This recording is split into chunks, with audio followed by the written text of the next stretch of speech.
Rodniks are humming in the dead of the night. Electric bills climbing, ain't feeling right.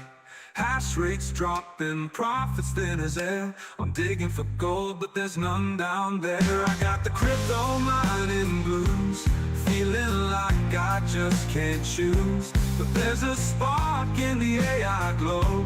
Rent my computer, let the profits grow.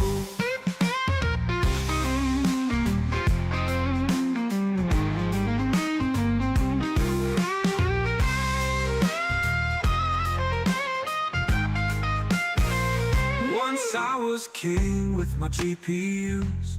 Now I'm stuck paying the power dues.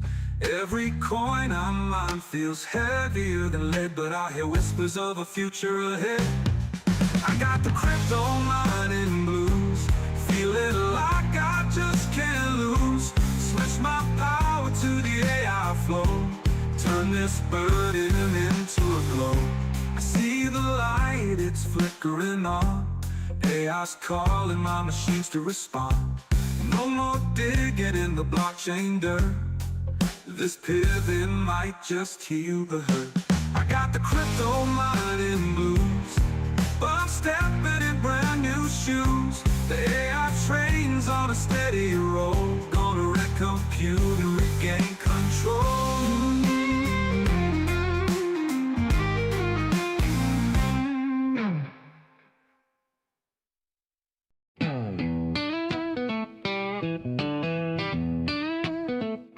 I was digging deep in the digital ground, hoping for treasure, but nothing was found. The rigs were buzzing, the heat was real. Electric bills biting like a thief who steals. The crypto mining blues got me feeling low. The profits are gone, where did they go? But there's a light shining through the haze. Renting compute might just save my day.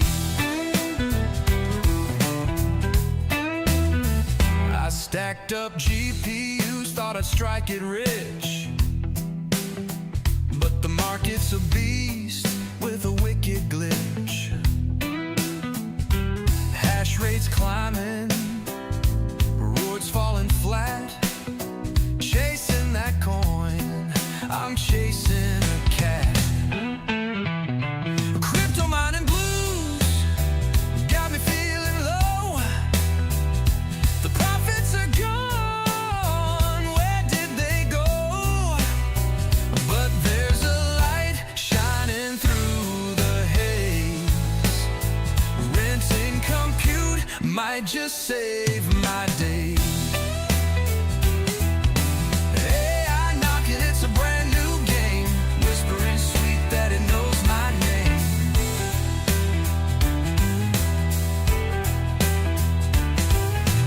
Ran out the power, let it learn and dream. A smarter hustle, a brand new scheme. Now my GPUs hum a different tune,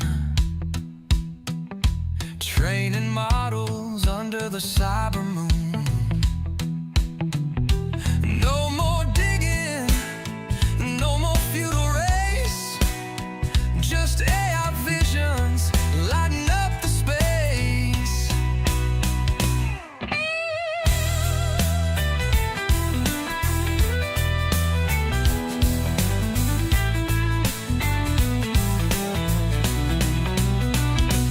Crypto mining blues got me feeling low. The profits are gone, where did they go?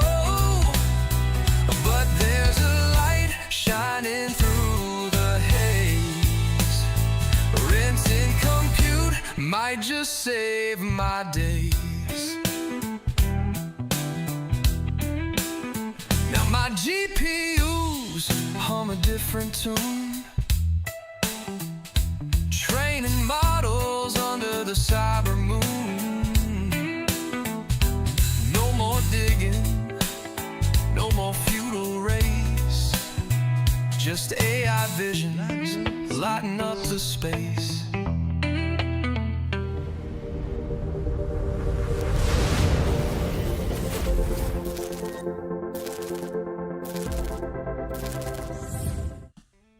Hey everybody, how's everybody doing this first Saturday of 2026? Good to see everybody. I think people will start trickling in from Panda Stream here in a bit.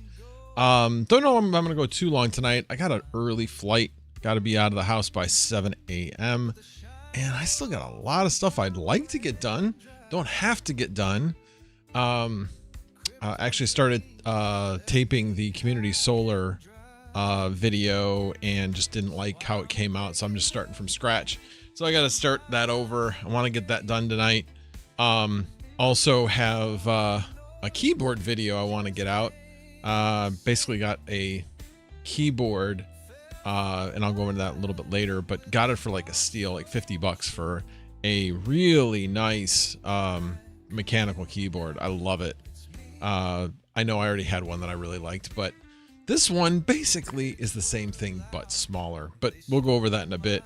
I actually thought I might take it to CES with me, but the thing weighs 3 pounds, and I don't want to carry that amount of weight through the airport myself. Probably could fit it if I wanted to, but I think it's a little overkill. If I was going somewhere for a length of time, or if I was driving somewhere, that would be different.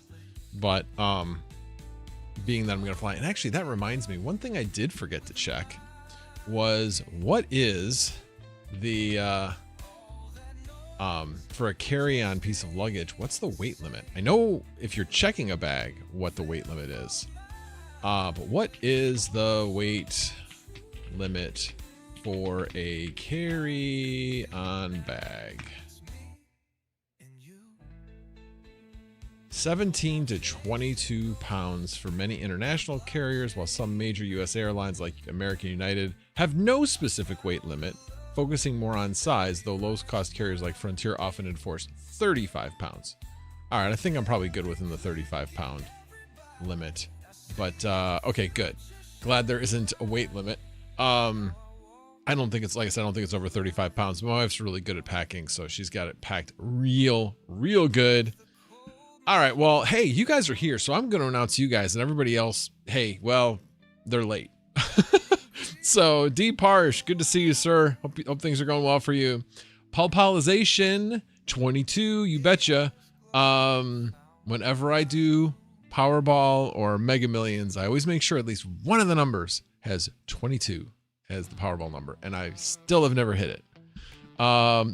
Anyway, Northern Crypto in Tech, good to see you, sir. And Automatic Beats is here in the house. In fact, let me do a quick check to see if he is still live. He is still live. He is still live. All right, I think he will be done shortly. But, and I should have, Hobby said he was going to join us, so he should be here in a little bit. So I'm not going to wait on everybody. I am going to hop right into a few things. So I have been accumulating some tech for going to CES to make things easier a bit. I did show you guys a sling bag that I got, which I really like. It can fit my Pocket 3, but it can also fit this little mini tripod on it as well, which has a nice little hook. I don't know how well you can see that, but it has a hook here, a little knob that hooks in, and where it hooks in, it hooks into this thing that goes onto the strap. So I just hook it in here. Come on, whoop. Hooks in there, and now it's just on the strap. So basically when I put this thing on,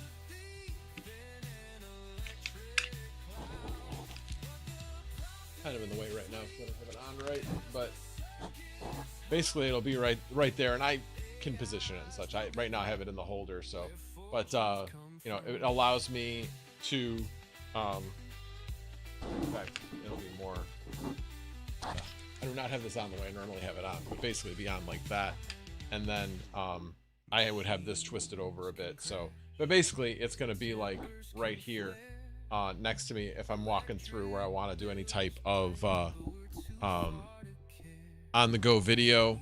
The other nice thing about it is, in order to bring it out, it's right there, and it's a nice handle. And then the other part of it is it's a tripod.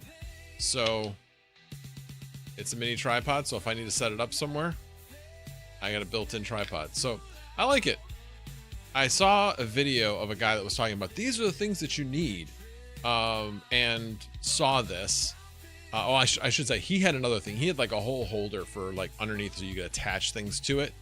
And I'm like, let me see what else there is. And then there was this, and I'm like, this is really what I want.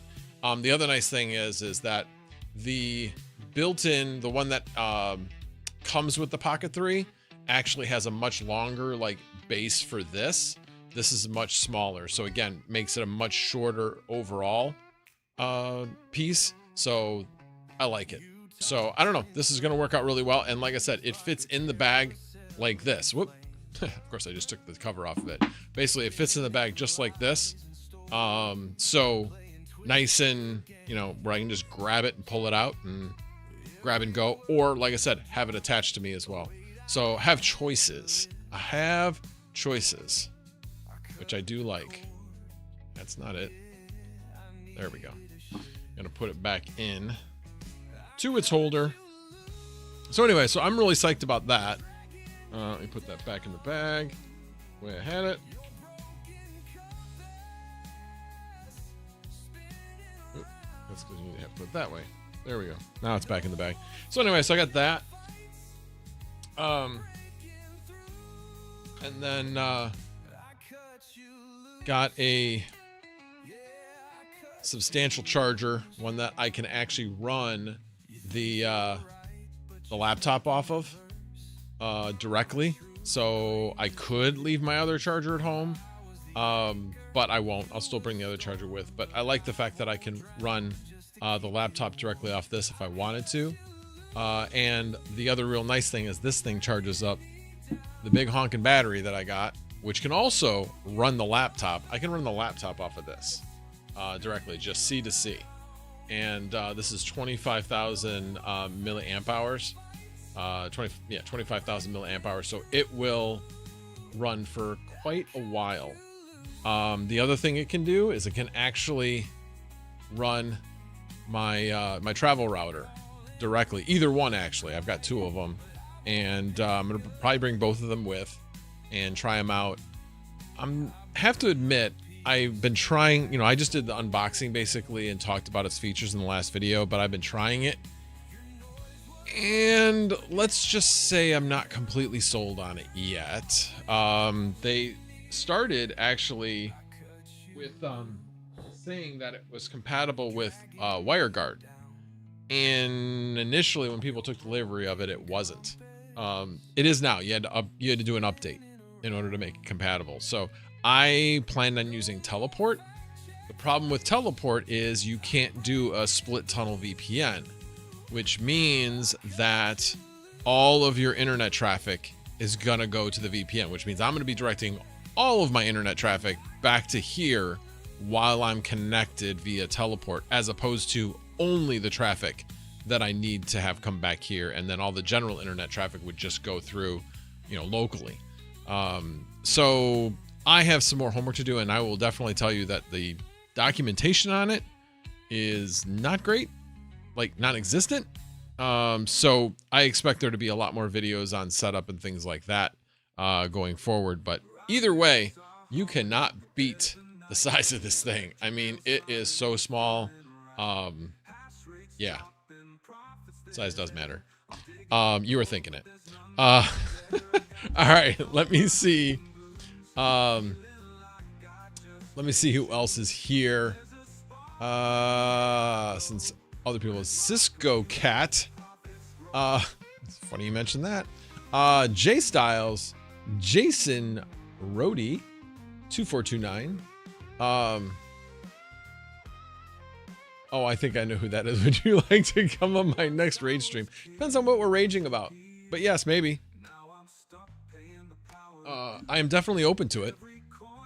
Let's see.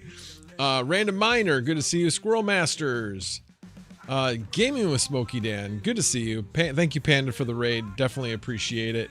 Dakota Miner, the Hobbyist, who I think will be here shortly. Second TL, man, good to see you. Good to see you. Hope things are going well with you. Tripod was my nickname in college. Sure. Ontario Miner. No, I didn't get a drone. I got a Pocket 3. It's not a drone, just a camera.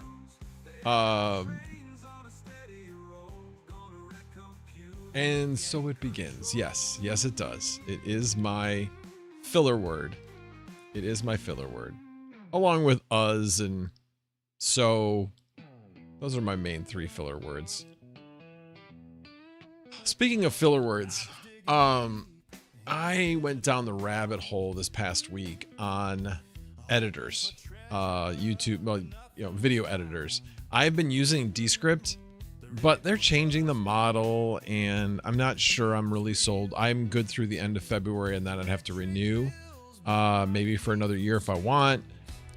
But I'm going to try out some other editors that I think fit what I'm trying to do more than all the complications with Descript. It's just, it has a lot of great features, but things don't always work like they're supposed to, and that's what's frustrating. You're like, I dragged it here. Why didn't it go here? Why you tell it to do things, and then it has a mind of its own, which is just frustrating. So am looking at other options. I was looking at Riverside.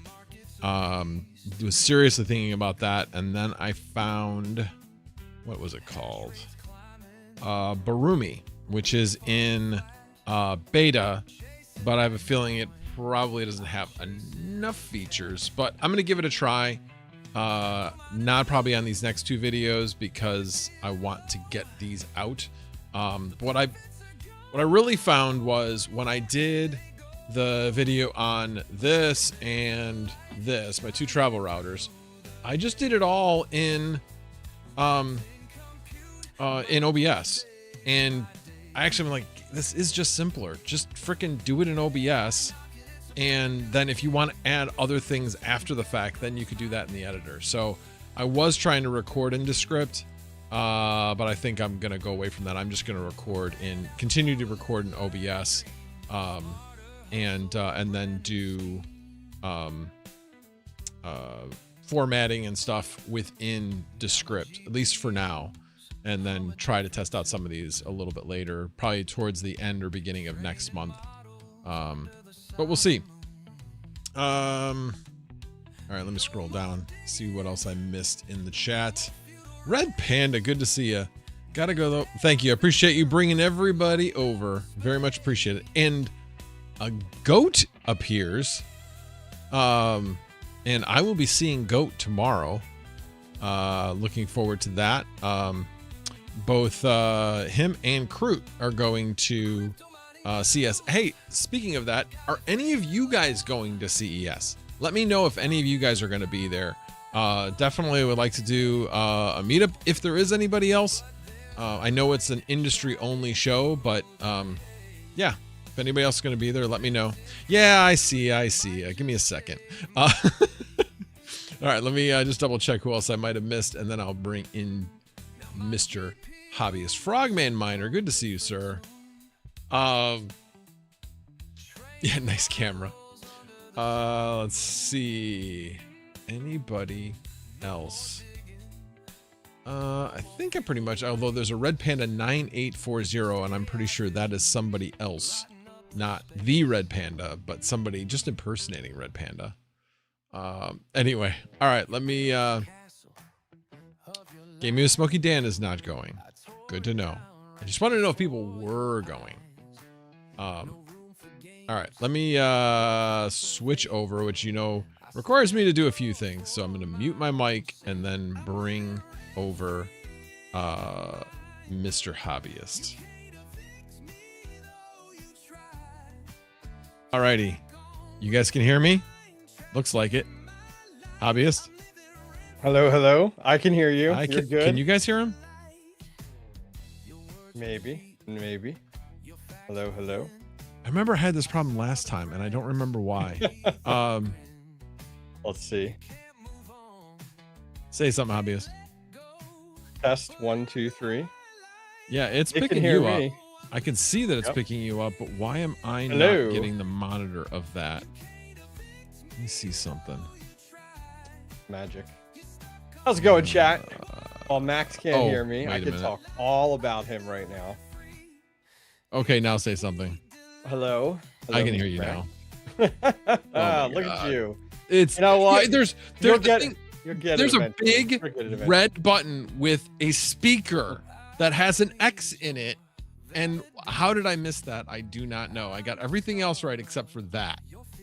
Well done. Well done. How are you today? How's it going? It's going good. It's going good. Awesome. That is awesome. I'm feeling good because the bag's all packed. Oh, when do you leave? Tomorrow morning. Oh, that's exciting. That's good. Yeah. Early flight or no? Kind of midday. It's like 9:20, so not too Okay. early. I gotta Nice, be out of nice. here by around 7. Okay. Very cool. So it's That's like a half-hour exciting. drive to the airport, so not a big deal. Yeah. Wife's going to go with me, so I Mm. can. She'll drop me off basically. Yeah. Yeah. Nice. Yeah. So You're it's there. good How long are you there for? for the whole week. Nice. So like That'll be next exciting. Good for Saturday, you. I doubt that I will be streaming because my Okay. flight's due to come in at 8. But I Oh, wow. probably will try to fly standby on an earlier flight on Saturday morning, and For see you. if I can get That's back in exciting. time. But we'll see. Yeah, that's great. Yeah, it'll be a good time. It's always, convention weeks are always great. They're always a lot of fun. So, yes, I am. I was picking up the beginning of your stream talking about just kind of like some of the gear you're bringing, and I have started bringing less and less. Like as the years have gone on, it's like, I bring this massive camera bag with multiple cameras and all this stuff. And like last disrupt, I literally just brought my Pocket 3, and I brought my Pocket 3. And I literally put it in a bag with a tripod and a little pull string bag, and that was it. And it was awesome because in years past I brought so much crap. So I know. as time goes on, yep, smart. Goat and I were talking about it. He's like, yeah, I'm only gonna bring my Pocket 3 and my phone. That should be plenty. Yep. And then Crute was bringing more, and he's like, oh man, Oh. I'm rethinking everything. Do you remember Geek used to bring like Yeah. it was like a ZV1, but it was like a ZV1 on steroids transformer looking thing. It was like a ZV1 with this top mounted like light, and it had this side thing, this and that, and it was like Yeah, he this had a whole battery pack. rig. It wasn't a ZV1 though, so it was it was something much higher end than a ZV1. It was at least a Really? ZVE10, I think, at the very least, but it Maybe might have was a even few been years one above ago. that. Okay. Yeah, but it was just like wild to see like all this. I get it. I used to be that way too. It was all this crap, and very was right. quickly you learn. Yeah, very quickly you learn that like, hey, I don't need that much stuff. And I think for me, what it was going to these events and slowly figuring out ahead of time like what my content path is going to be. And you think it's going to be this, and then it turns into like this, and you're like, okay, I don't need all that stuff. Right, exactly. To Yep. me, it's about ease of grabbing it and using it. Yep. Because if you gotta like, oh wait a minute, hold on a second, let me get all my stuff set up and let me grab Yep. it. No. It needs to be boom, grab. That's why I had the thing that like goes on, so I can just literally, grab. So my thought for the show is obviously introduce myself to a number of companies, hopefully, but at the very least, I want to create content that of things that are going on at the show. Yeah. And be able to just do it and move on. And and so do a lot of different things. So that's all about just having Cool. it ready to go. Yeah, my recommendation for you, and you can do whatever you want, I don't really care, but I'm going to throw it out there anyway, is I would spend like the first day or two just looking at as much as you can, chatting with the people you want to, and maybe by halfway through that week, because I know it's a long week, you decide to do like top 10 things from CES that like you're looking forward to video, and that's it. Like, you don't need to make a video per talking with each person. Like, I feel like, because like CES is like, it's this big, right? It's this week, and it's like quick and it's over with. And like, that's something Right. I've learned in the past with some of these things. So it's like, dude, just take your top 10 and literally spend a minute and a half at each one of those booths and showing off your top 10 things. Top 10 things at CES you don't want to miss. That's your title. And then you just bam, bam, bam, bam, bam, minute and a half here, minute and a half here. You're good to go. Hey, it's Max Voltage. We're here at CES, and I'm going to show you my top 10 things I don't want you to miss. Let's dive in. Bam. Like, There is one specific thing I am very curious about going to. We just get tons of emails from all of these different companies. Oh, I bet. And one of them though was pretty intriguing just because of like where I've been over the past 2 years. So my mother-in-law passed away, my father passed away, and my father-in-law is living on his own an hour away. So Okay. what this thing is it is a device that tracks your loved one, you know, interacts with your loved one, Okay. to help with the care. Like, did you take your pills today? Oh, that's cool. You know, just things like that. How are you feeling today? You know, those types of things. And I'm really curious in talking to this company that, you know, you're talking about old people using technology, and that's the obstacle.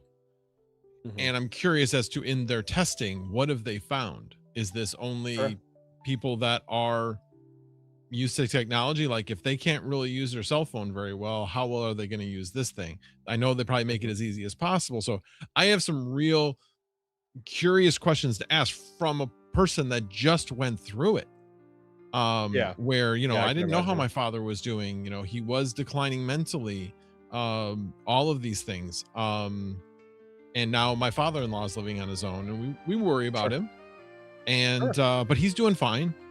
Does he always eat the right thing and such? No. And he does have type 2 diabetes. So, you know, a lot of these things, you know, we want, you know, to have a way of monitoring him better. And I got I'm it. really curious. So anyway, that's one thing I'm really curious about. That was an email that came to me. And there was another one that I'm debating on going to. It was like a pin that would basically record and transcribe and summarize your meetings. And I'm Yeah, I know someone who had one of these at Mining Disrupt, actually. okay.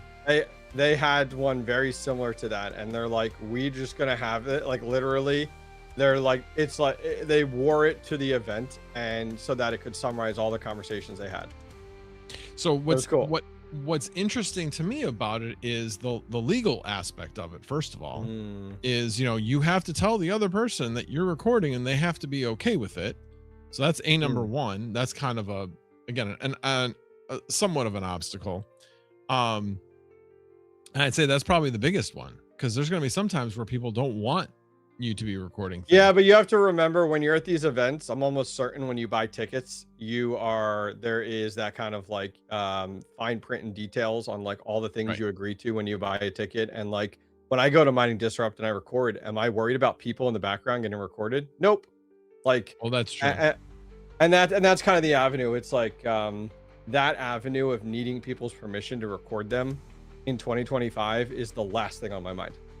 Anytime that I'm out with a camera, because it's like, man, there are cameras everywhere now, and it's not just like cameras in place. It's like, no, like mobile phones are recording things, dash cams are recording things. Like, you don't have to get permission for that, do you? Like, recording on a dash cam and someone walks across the street. No, So you like, don't. that's kind, No. you know, you see what I'm saying? Like Yeah, that whole world is behind us. But if you have, if you're driving, let's yeah. say an Uber, and somebody gets in your car, you have to disclose. Sure. So there's certain places that are. So anyway, I was curious, because they're like positioning this as, you know, hey, it'll record all your meetings at work, you know, type of thing.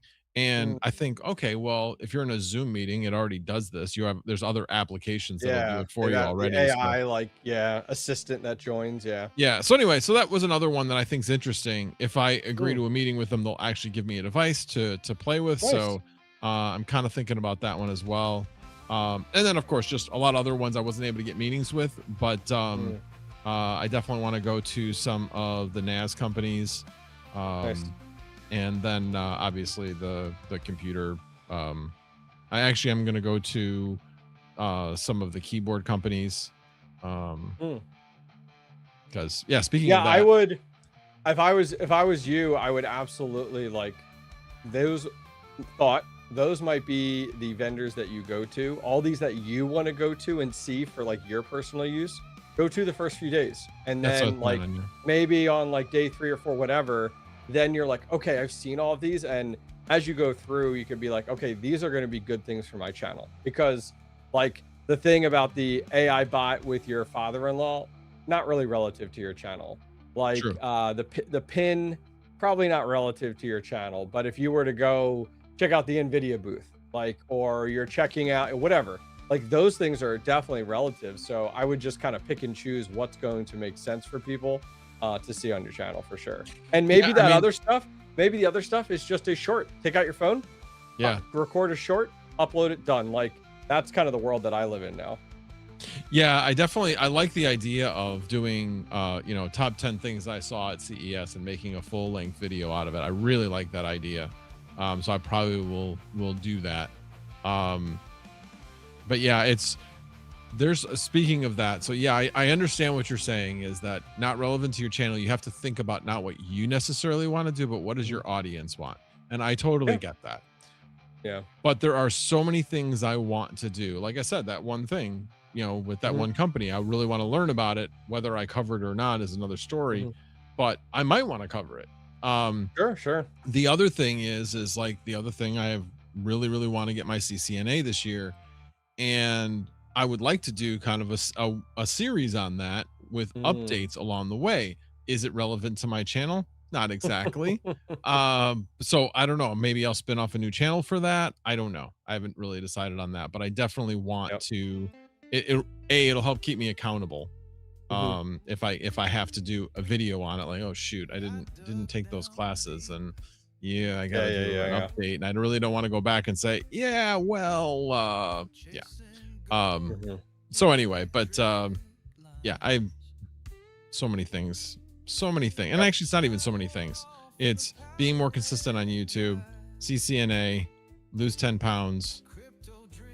2026 goals. Here we go. I like it. That was what it was. 2026 goals. There was actually, I like gotta remember, it was 4 things. I wrote it down. Why you do that? Swab 7. fix The it. nice there you go. Nice. The nice hash shirt is from after. Post hack. But you're living in the past if you're concerned about nice hash and their hack from how many years ago. The people that actually are at the company now aren't even the same people that are running the company like during that time period, and nice hash paid back that entire thing. So if you're still butthurt about that, hang out with Panda, who calls it nice hack, but then he uses it. So like, don't be a hypocrite. All right. Right. He will tell you time and time again, oh, I'm on nice hash, or depending on the week, power pool, type of deal. But yes, I got this afterwards. This was 2 mining disrupts ago, actually. Nice. Yeah, I was I haven't been to the last 2, which technically were both in the same year. I was at the one before that. Which that was definitely fun. That was definitely a lot of fun.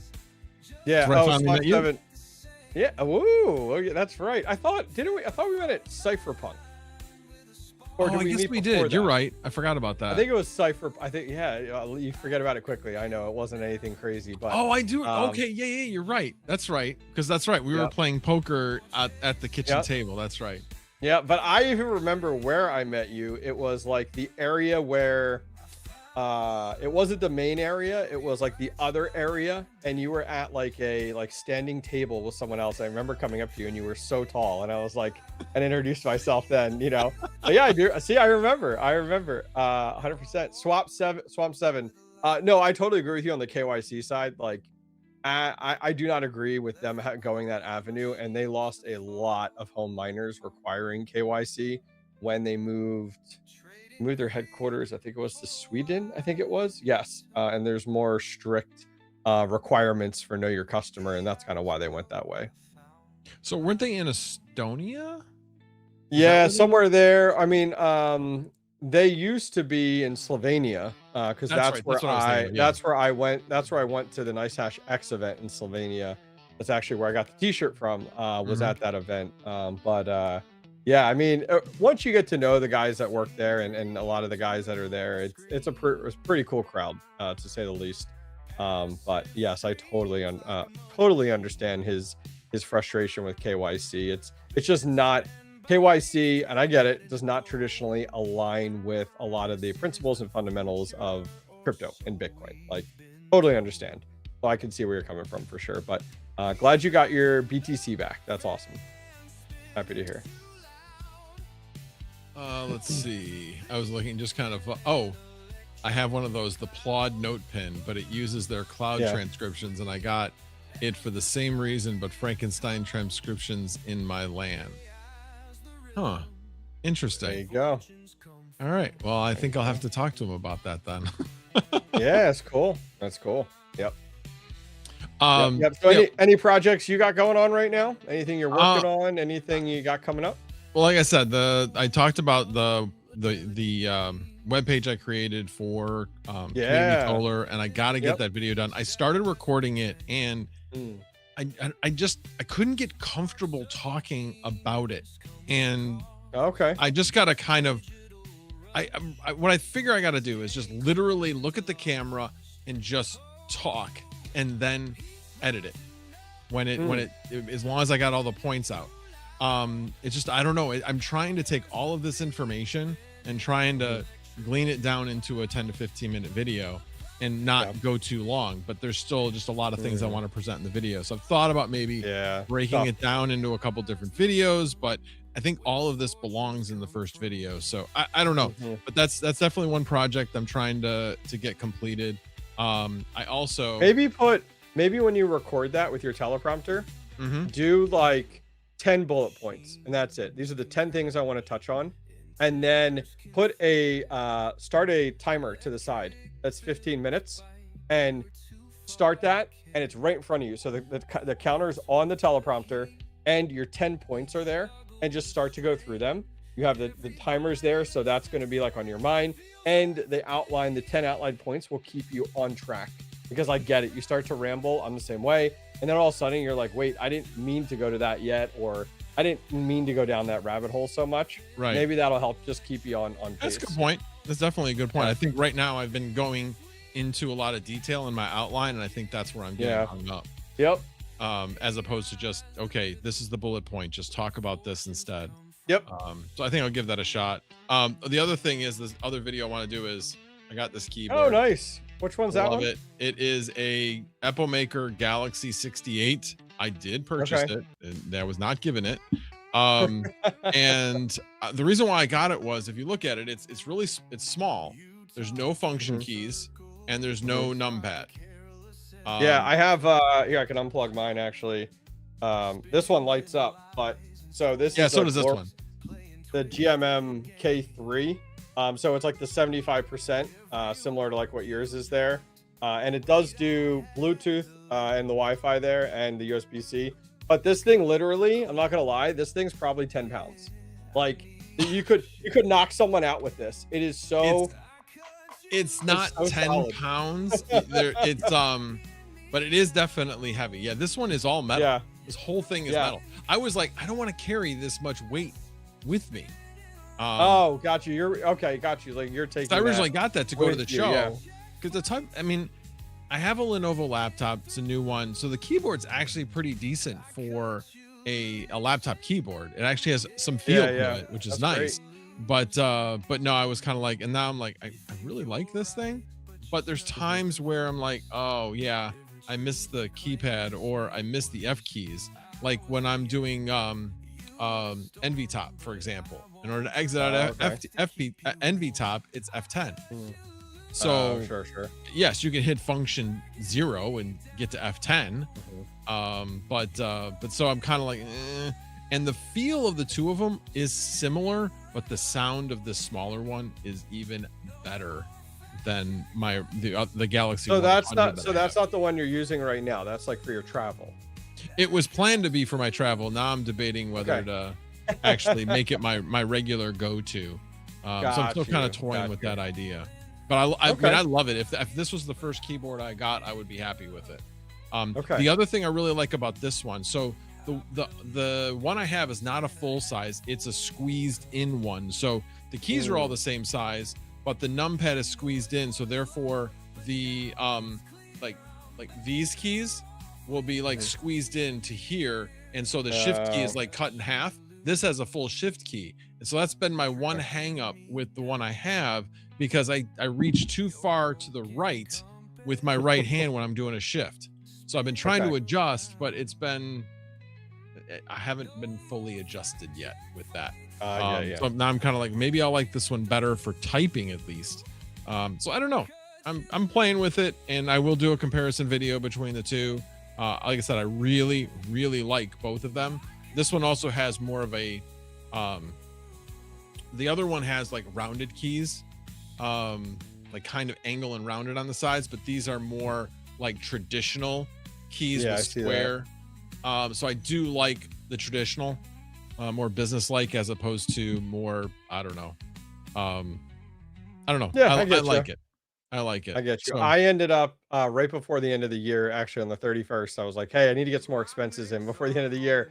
And I've been wanting to move away from, I have a Dell, I bought it used. I don't even know what model it is, but it's a gaming laptop that I bought used originally. It's $500, and I bought it 2 years ago. It has an i7 with 64 gigabytes of memory. Oh wow. 2 terabyte NVMe and a 3050 in it. And I bought the whole thing for $500. And that was 2 years ago. And I wanted it for editing and live streaming on the go. The downside is like, I bring that everywhere now. So like when I'm doing the mining farm tours and I'm like talking about like less and less like hardware, I got this laptop and it's heavy and the battery doesn't last super long, even though I've replaced it, because it's got all this better higher end hardware in it. And it does great with editing when I edit within Resolve and such. But what I'm finding more and more is like tomorrow I'm going to spend about 4 hours at a coffee shop catching up on some things. It's like my place to go catch up on a lot for work. I don't want to bring that along. Like I started to find like when I'm on an airplane, I can't use it. I'm like this, like dinosaur hands. It's so uncomfortable. Right. So actually, in my past life, I had as a secondary device a Surface Pro. So I went ahead and bought another Surface Pro with the keyboard and everything, and just bought like a Surface Pro 7. Like what is anything? It was like $500 or something like that. Because all I need that for is like emails and social media. Like perfect. That's all I'm going to use it for. So that works out great. So yeah, that was a pickup that I did on the 31st on New Year's. I was like, all right, I want this. Let's just do it before the end of the year, get it in this year's tax season. So that was a big pickup for me. And then the nice thing is, you know, as I need the other one in the future, I'll have it, but it's not a necessity. yeah, that was basically the same exact reason why I got the one I did, although a lot more expensive now. But it was a Lenovo Legion 5i. It's a i7, 20 cores, and it has a 5060 in it. And it was like 1049 is what I ended up buying it for. Which is a good deal for that laptop. I couldn't find it, but and I really like it, but at the same time it's like, how much am I going to actually use it? So we'll see, but I think we'll find more and more uses for it. I know, like for instance, Sunflower Mom I think might use it because she doesn't always like to come in the den just to get on her computer. We can put it in the family room and just have it out type of thing. So I don't know, we'll just kind of playing with some things and see what we're gonna actually end up using it for. But I definitely needed a laptop for going to CES, because there was no way that I was gonna just use my work computer, because I have a work laptop. Yeah, sure. Yeah, I agree. And then I did actually, when I went to Mining Disrupt, I did use my work laptop because I was streaming through EVMux, which is just through the web. So you don't, all you got to be able to do is connect in your devices and you're good to go. But I'm not doing that anymore. So I needed to be able to install OBS on there. So anyway, but actually, now that I think about it, if I'm doing a group thing like this, I don't have to go through OBS. I believe I can do it through here and somehow transmit it that way. But I haven't done it that way. I've just done it this way for now. Before we get on to more project questions there, Swamp7 has a NAS question for you. In chat. Sure. Let's see. Have a NAS question. Have one U AM4 server with 3 hard drive bays, 3 SATA SSD ports, 2 NVMe drives, and 1 full-length PCIe 16X slot. Need to push 25 gigabyte network speed. Best comb drives? I'm not familiar. Best combo drives. Oh, combination drives. Got it. I'm very curious on why he needs to push 25 gigabytes of network speed. That's interesting. I mean, first of all, if you're using hard drives, you are not going to be able to be your bottleneck. Yeah, that's going to be your bottleneck. But if you can make multiple pools if you want, where maybe your 3 hard drive bays are your long-term storage. So maybe just for backups of other things, while your actual NAS stuff that you're working on, project files, things like that. Maybe you do a pool with the SATA SSD ports, and then use the 2 NVMe drive bays for cache drives. And then, of course, you could put in something in, but again, it depends on what you're trying to use it for. It's all about how you want to use it. So for me, I'm not using Jellyfin or anything like that. So I have a graphics card in there, but that's assigned to the Vast VM. So it has the system can't use it at all except for that. So it, again, all depends on what you're trying to use it for. I have 8. I mean, for me, I just use mine for storage with my NAS unit. I have a QNAP with 8 terabyte drives in it, and they're just 7,200 RPM, Western Digital Reds, because I'm just using it from a storage perspective. For him, if he's looking to put through that much bandwidth, you have the wrong NAS unit. Like, you should have something that has flash storage, and that's what you're going to look for. But you're not going to get flash storage with that type of layout. Like, you have 3 hard drive bays, 3 SSDs, and 2 NVMe's. You need a system that's got 20 NVMe's in it, that you could do a flash storage setup and technically go from there. If you're going to do something like that, I mean, that's more of an enterprise setup. You probably would want U.2, things that are SSD form factors, but it's U.2, which is basically NVMe speeds. So that's what you would want. But you're gonna I think he's trying to, he has this and he's trying to say, what's my best use for this?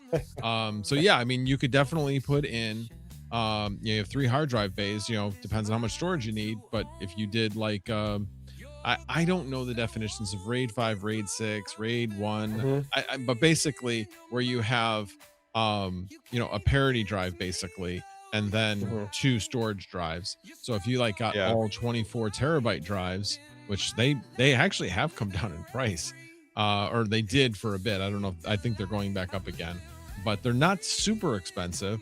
So you'd have 48 terabytes of data with that 24, with the extra 24 terabyte, basically parity drive. And I'm speaking unraid speak, because that's the way unraid does it, is with parity drives. Oh, got you. Yeah.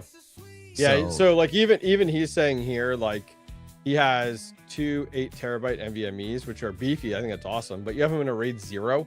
That's to me, that's very dangerous. I understand what you're doing from a performance perspective, but you have 0 redundancy there, and RAID 0, I believe, is mirroring, isn't it? Isn't that RAID 1? Is it RAID 0? What's the point of RAID that's 1? Okay, so that's a good point. So RAID 0, what's the point of it if there's no redundancy? It's just a performance perspective, is what it is. Yeah. Oh, And then that's right. RAID Yeah, 1. yeah, yeah. Yeah, But RAID then you're 1 you interlacing just the two drives. So Yep. okay, I got Correct. it. And then RAID 1 is just going to go ahead and give you, even RAID 1 is so dangerous. Like I always say, like, because here's the challenge of, like, if one drive goes, there's a chance that RAID does not rebuild itself when you put a drive back in. But if you have a RAID 5, then you have 3 drives. And then so if one goes, you're still okay. And you can slap in another drive and so yeah, that's what I always tell people. I mean, based off of what you have there, it depends on what system you're using. Like, it sounds like you're not going to, like, I come from the Windows world, so that's like the Windows speak I'm speaking and looking at that. So like based off of that and looking at what you're having, you're probably going to end up with a few different RAID partitions, based off of like 3 hard drive bays. Maybe that's your slow storage, your cold storage. Your SATA might be a little bit faster, and then maybe your NVMe's are more like your parity, or your cache drives. Some people go with cache drives there as well, so you could go that route too. Yeah, you're right. RAID 0, because that's the thing is, if you lose one drive, you lose both drives on that. Yeah.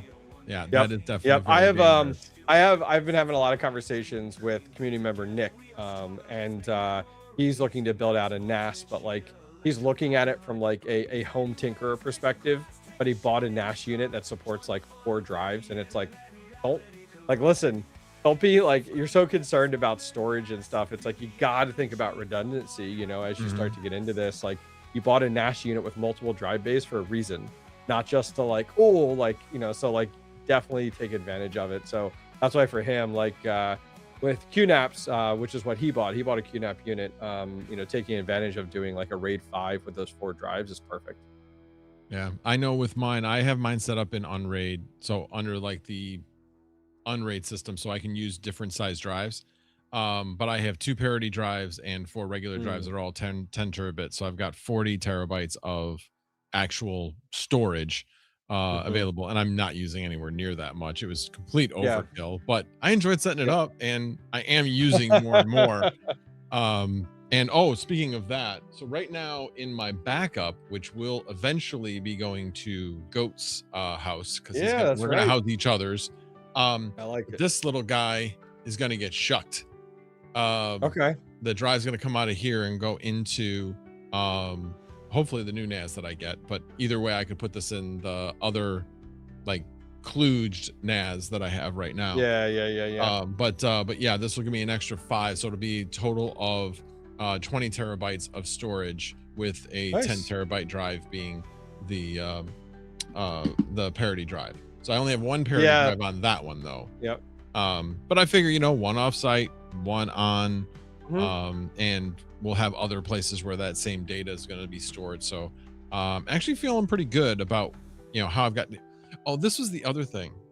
I'm trying to remember. This was in the process of, shoot, what did I do? So anyway, let me back up a second. So my computer, my wife's computer, all backed up to the NAS. And as I was going through things, I realized, wait a minute. Oh, now I remember. I'm like, wait a minute. Why isn't my computer backing up anymore? You'll get a kick out of this. Okay. And I'm like, oh, this is making me crazy. Why isn't it backing up? It's right there. I'm pointing it right to where it's supposed to. What did I do recently? I moved from Google Photos to Image. That's right. I remember we talked about this last time. Yep. Right. So what I named the share that I had for all my computer backups is called Backups, with a capital B. Okay. With a capital B. Okay. Yeah. Then Okay, when I I see brought where the this is Google going. stuff over, I made a new share with a small b. There you Linux. go. And the backup was still going. Yep. Well, Yep. Linux is capital sensitive, Yeah. case sensitive, and Windows is not. So Windows will default to the small b. So it That's was funny. trying to find the folder within the share that I had specified, and it couldn't find it. So it kept saying, sorry. And finally, what I ended up doing was, it was interesting because I had to not only move all the stuff on the NAS from the backups to a folder within the backups is what I did, and then delete the backup share. I also had to rename the backups to a small b before Windows would Hmm. or Veeam would recognize it again. Ah, is that what So you're using Veeam yeah, between the two? Got you. Okay. yep. Yep. So that's Yep. what's doing the backup, and then I'm using duplicati to duplicate from one unraid to another unraid system. Got you. So Yeah, I that's did. running a I messed container. with Unraid years ago, probably 10 years ago, and had some systems running it and such, and then eventually moved to the NAS unit, and that was like the win-win. I mean, Unraid was nice being able to do different drive sizes and such. That was really a really nice win there. But then I moved to the QNAP, and I haven't gone back. And I think we were talking about last time having my motherboard go in the QNAP itself, so that was like a huge headache. But yeah, I mean, right now mine. I'm about 50% full of my QNAP. Now I keep, as I've talked about, I keep all of my raw footage.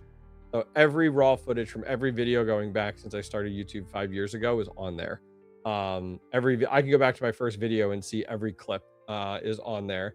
And then and I just use that because if you got like the video I just did the other day, lots of B-roll in that, which makes it great to categorize that, which is good. The one thing I do with this as well is there's multiple snapshots that occur throughout the day because I'm using this all the time. So I have Mhm. snapshots as well. So that's running too.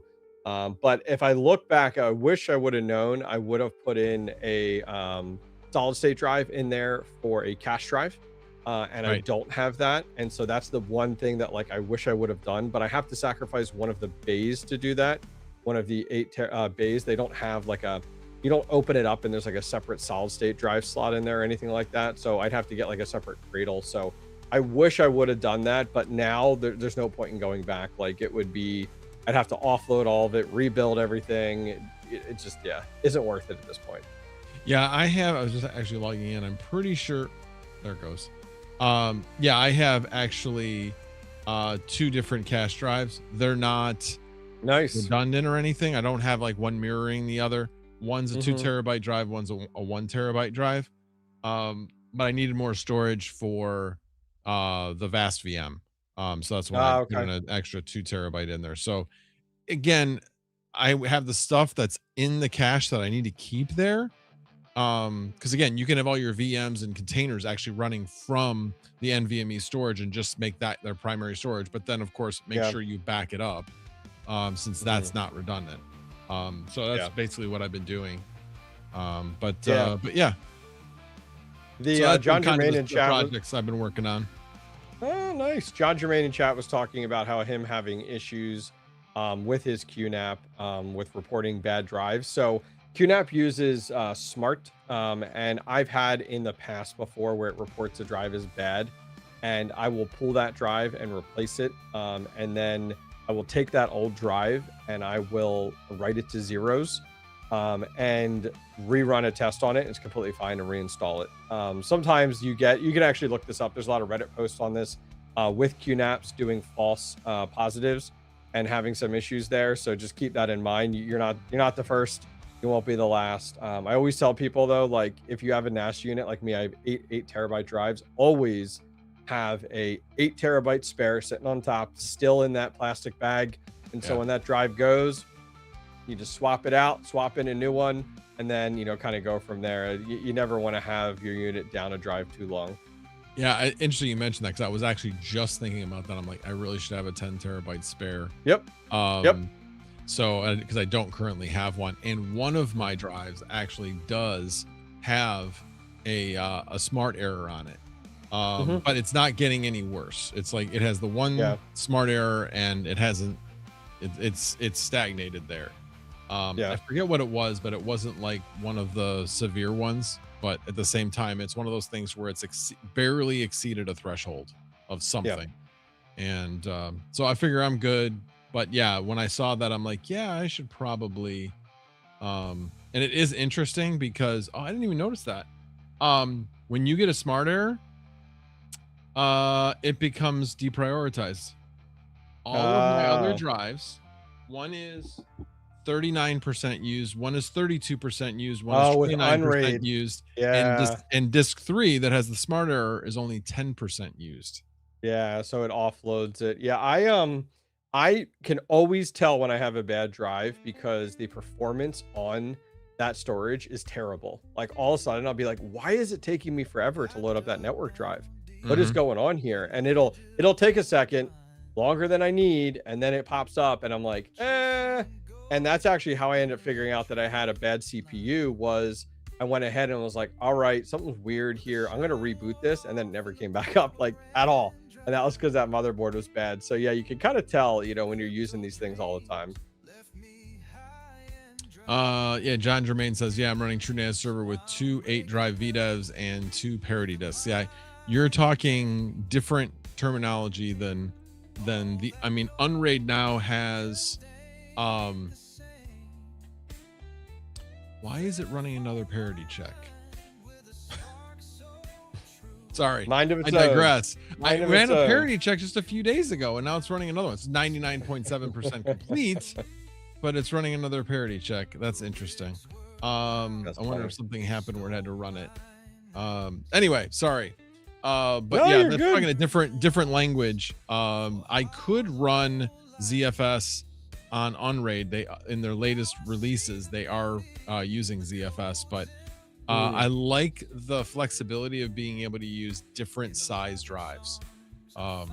Even though right now on my NAS, I have all 10 terabit drives. That's funny. Well, it sounds like you got some good projects underway right now, especially like as you're going into CES, which is good. I on my side of the world, I haven't built my 5090 rig yet. Did that video the other day. It's on my list to get done here coming up in the next few weeks. I just got to pull the trigger, and I know it'll probably end up being a call to Max. Got to book some time. You're like, all right, Max, what's going on here? The stupid bifurcation technology. But yeah, I'm looking forward to that. I'm really looking forward to that. I've been talking about that rig for a long time now, which has been good. Vast has actually been giving me some rentals here and there. Nothing long, but I've been getting hit up with those. All my rigs are now sitting at 97% and just sitting there. Like, absolutely. Yeah, you second need to, TL and yeah, you need, sorry, not to interrupt, but yeah, it's just, I don't know what's going on. Like I expected at least my 35090 rig that once hit 99% that it wouldn't take that long to get verified, but I'm not seeing anything get verified. You can actually look at the stats and see, was there like a really? uptick in verifications, an increase in the number of verified units, and I have not been seeing that. It seems to be pretty much steady, and honestly there isn't a lot of reason to if they're only like 50% rented. If the demand's not there. Unit, so yeah, if the demand's not there, I totally get it, which I'm okay with. So that's been good. Second TL in chat was asking how my hunt is for 5090. So I'm not looking for any until I get this first one built. Okay, but the guy that sold me this one on Facebook Marketplace, I noticed he relisted another 5090 Founders Edition for like $300 more. So I don't know where he's getting these from, and I really don't care. But like this one's 2,900. So like my thought is coming back to him eventually here and being like, hey, I'll give you the same price. Like, you know, let's keep this going, and then kind of be like, all right, are you gonna be my dealer? Like, are you my supplier? Like, are we gonna, you know, that's fine. I don't care. But yeah, so I have that going on. I did pull the trigger last time you and I talked and picked up the U7 APs for the Ubiquity setup, but I need the PoE injectors, so I ordered those, and like unfortunately that's taken like 2 weeks to get here. So I have the I have the APs, and I'm like, oh, this is taking forever. I think with like the holidays and stuff, everything seems to have gotten pushed off. So I'm gonna wire those in, which will be fun. And then I actually went ahead and I paid for the year of Cybersecure, which is on the Ubiquity, which is like, I don't know if you have that or not. Yeah, I don't have it, but I know what you're talking about. Oh, I paid for it, and oh my gosh, like the amount that it provides you in like the insight and the reporting is absolutely insane. Really? And oh yeah, it's wild. Like just looking at everything coming in, and like I went through and did a bunch of region blocking, and now I'm looking through, and there's a few, like my Umbral node is like hitting some of those countries to go ahead and sync, so it's getting blocked there. Or like my deep node that I'm running, it's hitting some of those countries too. So like I'm like, dang it, like, so I might build some separate policies that put some of these devices into those. Yeah, run those on their own separate VLAN, and then allow those VLANs. Yeah. Yep. Yep, exactly. And like I have an anyone relay. I'm not sure if you're familiar with that DPIN project. I did a video on it about a while ago. You Mhm. run it as like a hop. It's pretty much like a hop in their network, like so it can go wherever. And that's doing. So I'm finding all this really good information of like I blocked like all. I spent some time looking up like the top countries and blocked a whole bunch of those. Yeah, it's been great. So like I literally have it up on a screen. Like I never even had all this detail. And now I'm like in the weeds, like loving it. Like, let's buy this thread, let's do this. So it's been an absolute lot of fun so far. Yeah, that's the thing is I love, that's one of the things I'm going into the new year. Like, do not look at your unified network unless there's an issue, because it is really to me, it's very interesting. Yep. Like, oh geez, who's using what, and which one of my nodes is using or vast using a lot of bandwidth, and what's going on here. To me it's just interesting, and some of my vast rigs were getting so much time. Yeah, some of my vast rigs were hitting some of those countries, and I was like, oh man, like, am I losing out on that? So I definitely have to end up. I remove the region lock for now until I can build out some of these other VLANs. And then I can apply the different filters to those individual VLANs, because I'm like, oh man, like that I don't want to like create that problem there. But Swamp7 in chat said, what motherboard, CPU, RAM for the 5090 rig? I featured it on the channel. Don't expect everyone to watch all the videos. But this was a super micro motherboard. I don't remember the model. Maybe you do, Max. It was like an H12 SSL. That's the one you got from Hawk, right? Yeah, correct. Yep. Yeah, and then the Epic. SSL. Yep, and then the Epic CPU I got from him, and then I did upgrade from 128 gigabytes of memory to 256, but this was like months ago. Like, not, and I have to specify that. Is that before or during the you current did memory? What? Would you pay like your firstborn to get that? I know. And that was not that expensive, to be honest with you. And I actually ended up buying it off of eBay, and it's all worked out well. And then that has a 4 terabyte Samsung NVMe in it. That's in that rig. And yeah, I think that answers your question there. But yeah, so hopefully that answers your question there. What's up, Joker? Hello, Joker Miner. Good to see you. Thank you for continuing to be a sponsor of the channel. I appreciate it. Appreciate all my sponsors, all my members. Nice. Nice. But yeah, that like I said, that's the same setup I have, and it's just running. I will tell you that right now it's kind of interesting where like I have 512 gigabytes. I have half a terabyte in my Octo server with 6 4090s in it, and it's been rented. Like, it is my awesome. Like the past 2 weeks, it has been by far my most consistent rented. Those 6 are rented. The other ones are all sporadic, including my 8x4090 rig. That one not only has 256 gig in it for 8, it also has only 24 cores.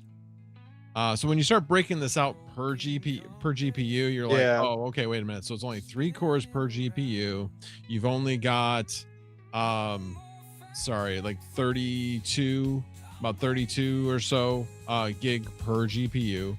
Yeah, I see what you mean. So you're not like, normally you want double, and so there's just a lot of things where I'm like, if somebody rents it.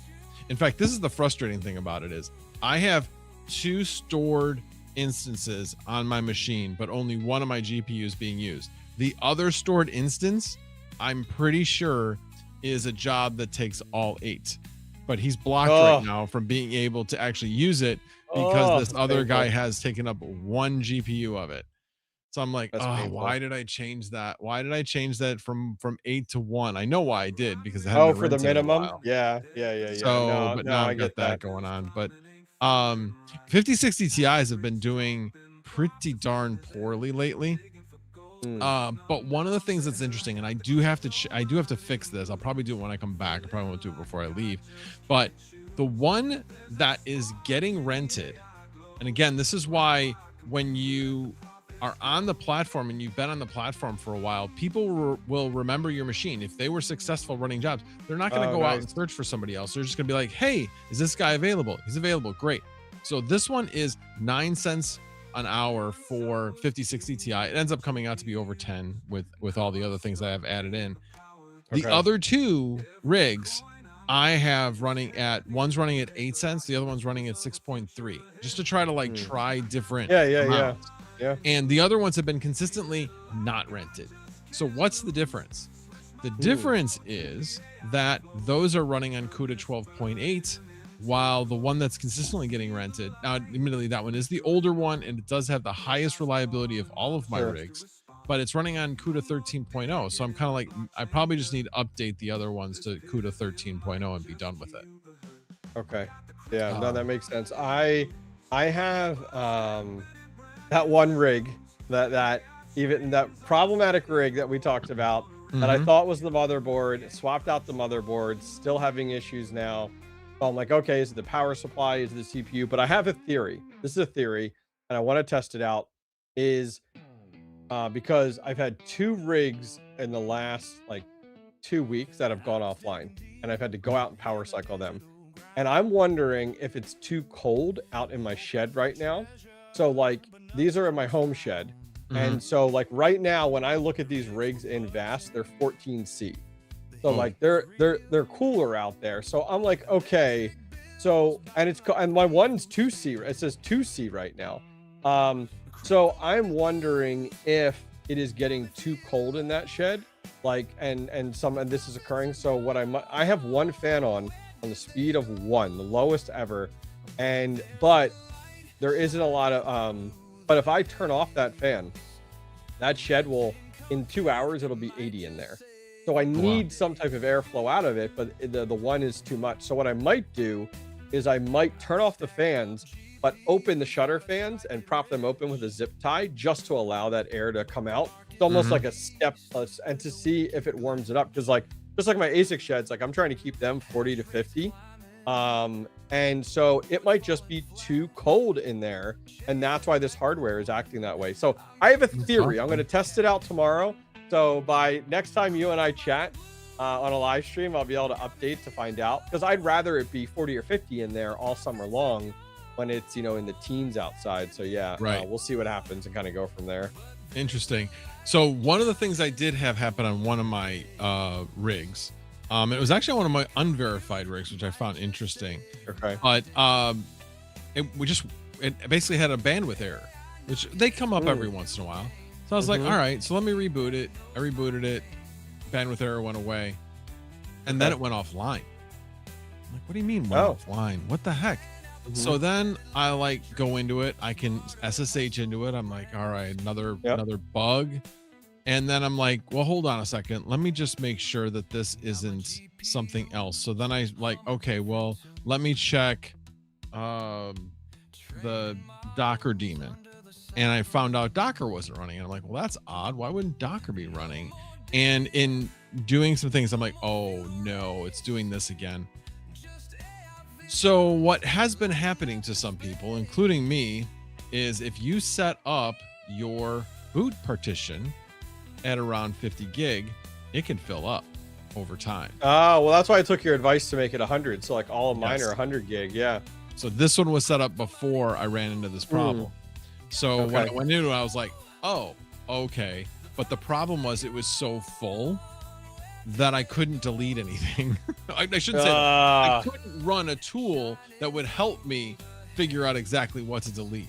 So I had to basically kind of go through it manually and figure out what was taking up all the space with the existing commands I had. So I figured out what was using it, was using all the space, and basically said, get rid of that.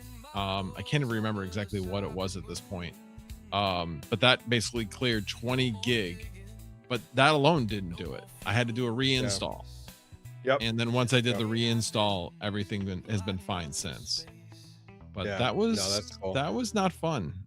That was definitely not fun. Because that was that was on Friday. That was yesterday. And I was working second shift, so I was like doing this in the morning. I had figured out like what needed to be done, but I hadn't finished it by the time I had to go to my chiropractor appointment.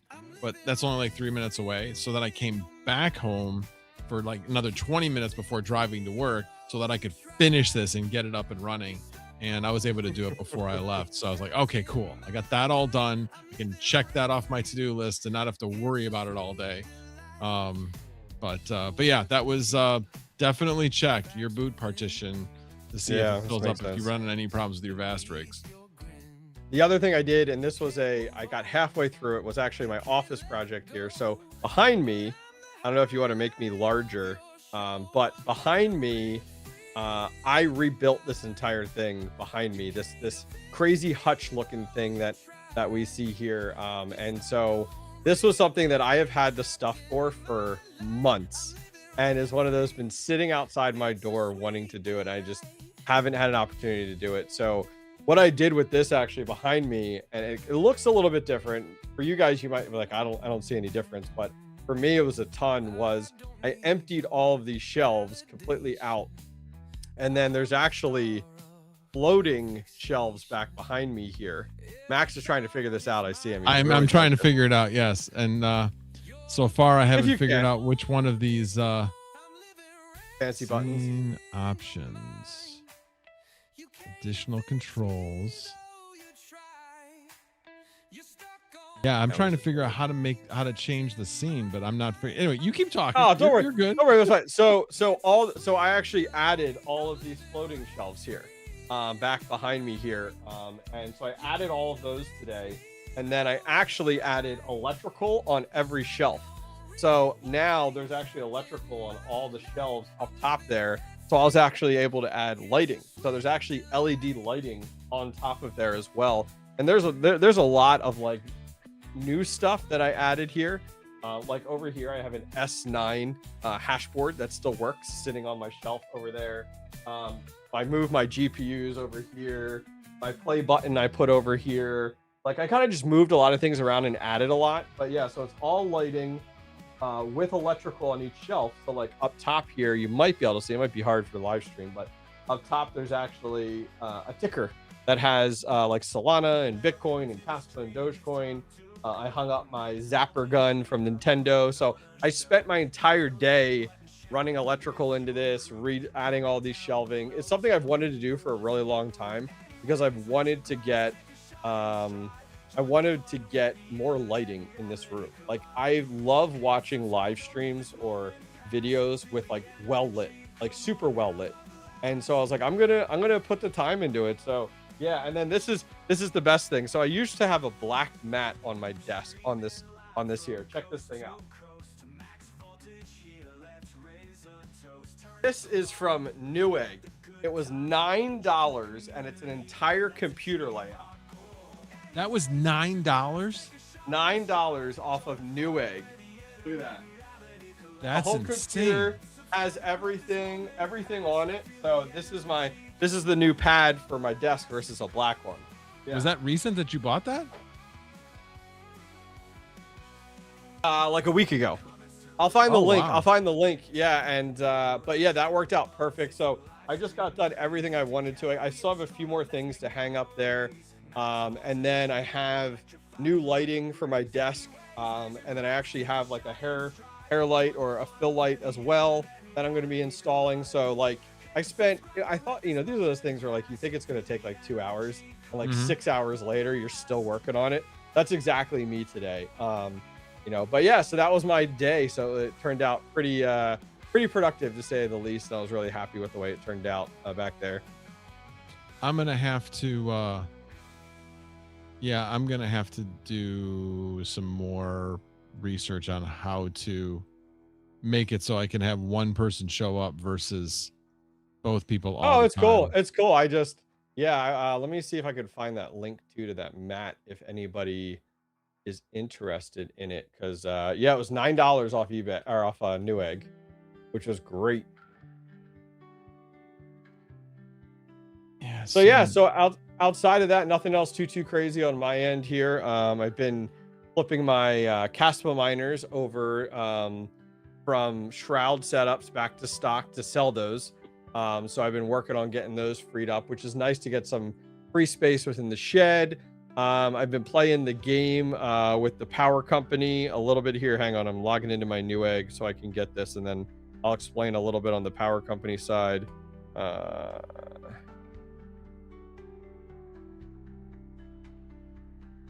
right, where are you?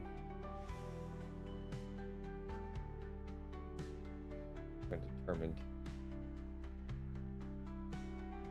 Oh, that's from 2003. That's not my order. I'm like, why? I'm like, what is this order that I found here?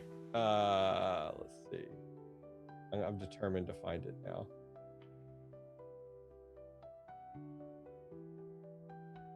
All right. You wouldn't have been able to add. I can't believe I didn't have you as a moderator of all things. Oh, they're out of stock right now. I'm going to put it in your chat in case someone wants to grab one. Oh, I can't. Yeah, I'm not surprised. That is like if you look at like Gamers Nexus has a similar one. Yeah. And it's a lot more expensive. Yeah, poor Chinese kids. I'm sure it's machine made. Oh, it's awesome. The mat's awesome though. I absolutely needed one. This link is massive though. I don't know why it's so big. I'm trying to find a share option because I pasted it in chat and it's, oh, here. I think I can just do it off of the item number. Hang on. I like it. Swamp7 says $20 says Max loses his mic trying to make hobbyists bigger. Yeah, I saw that. I saw that. There's the link there. So maybe just check on it, you know, every once in a while and see when it comes into stock. But it's massive. It's 48 by 24. Like it's huge. Yeah, it would probably over cover my desk. I think my desk is only 36 inches wide.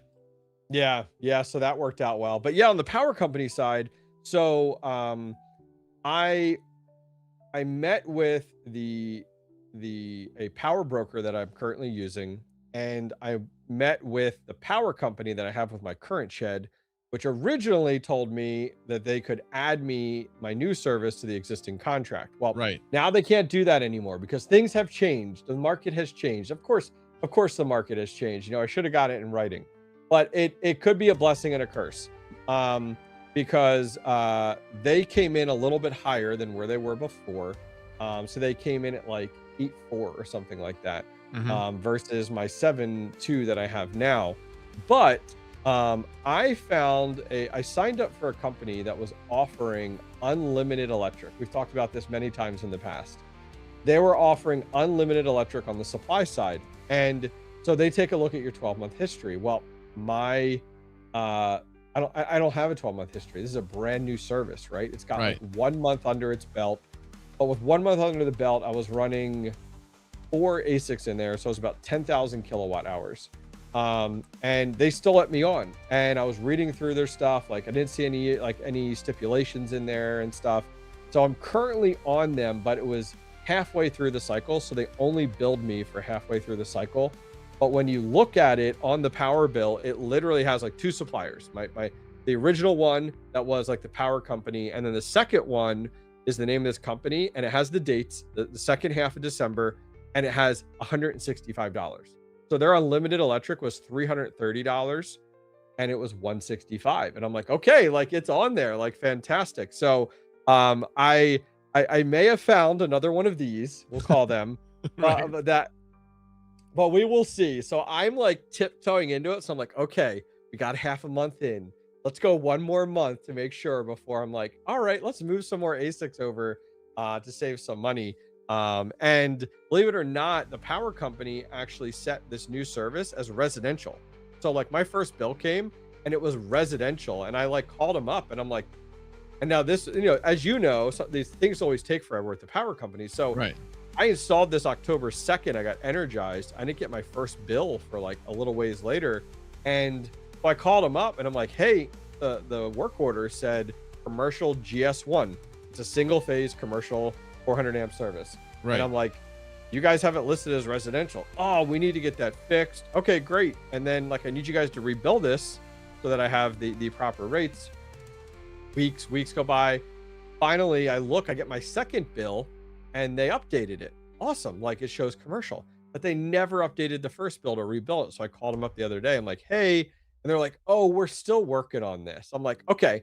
So what that tells me is not to pay my first bill then, and I'll pay my second bill. So yeah, we'll see where things work out there, but I'm hoping we can kind of find an opportunity. So it might be a blessing and a curse that the company that I have my contract with for 3 years isn't going to let me scoot in with this. I might have another opportunity to abuse the power company. We'll see. All right, we'll see what happens.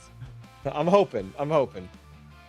So my power company is so wonderful. They haven't billed me since August, and I'm like, oh, let me just do a double check to make sure that they didn't bill Yep. me.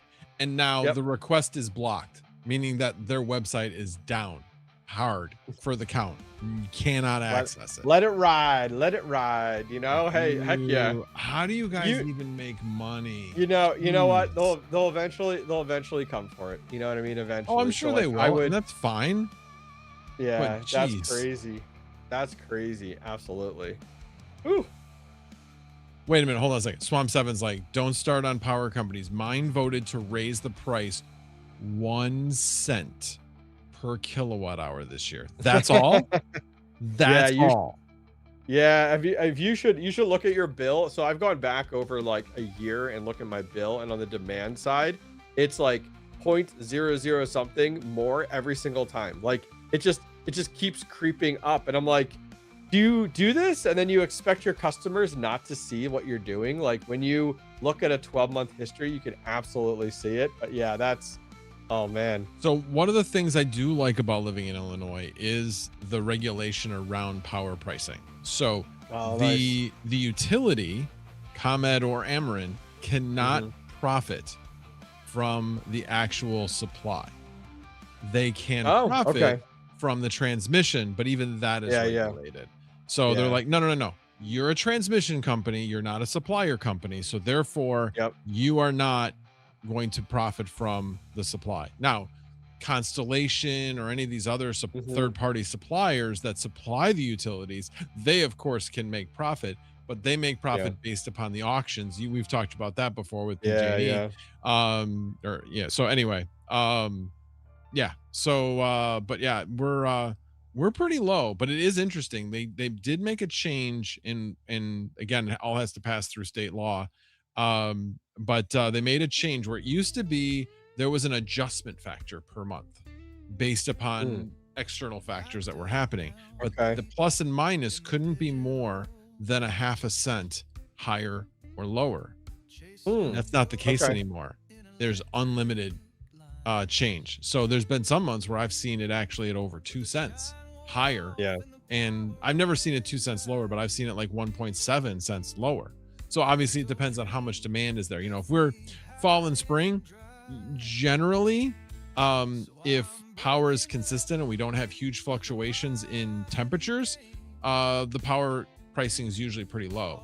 And that's kind of the key. There's two things that'll drive power pricing. One is huge variations in demand, which the biggest demand is heating and cooling.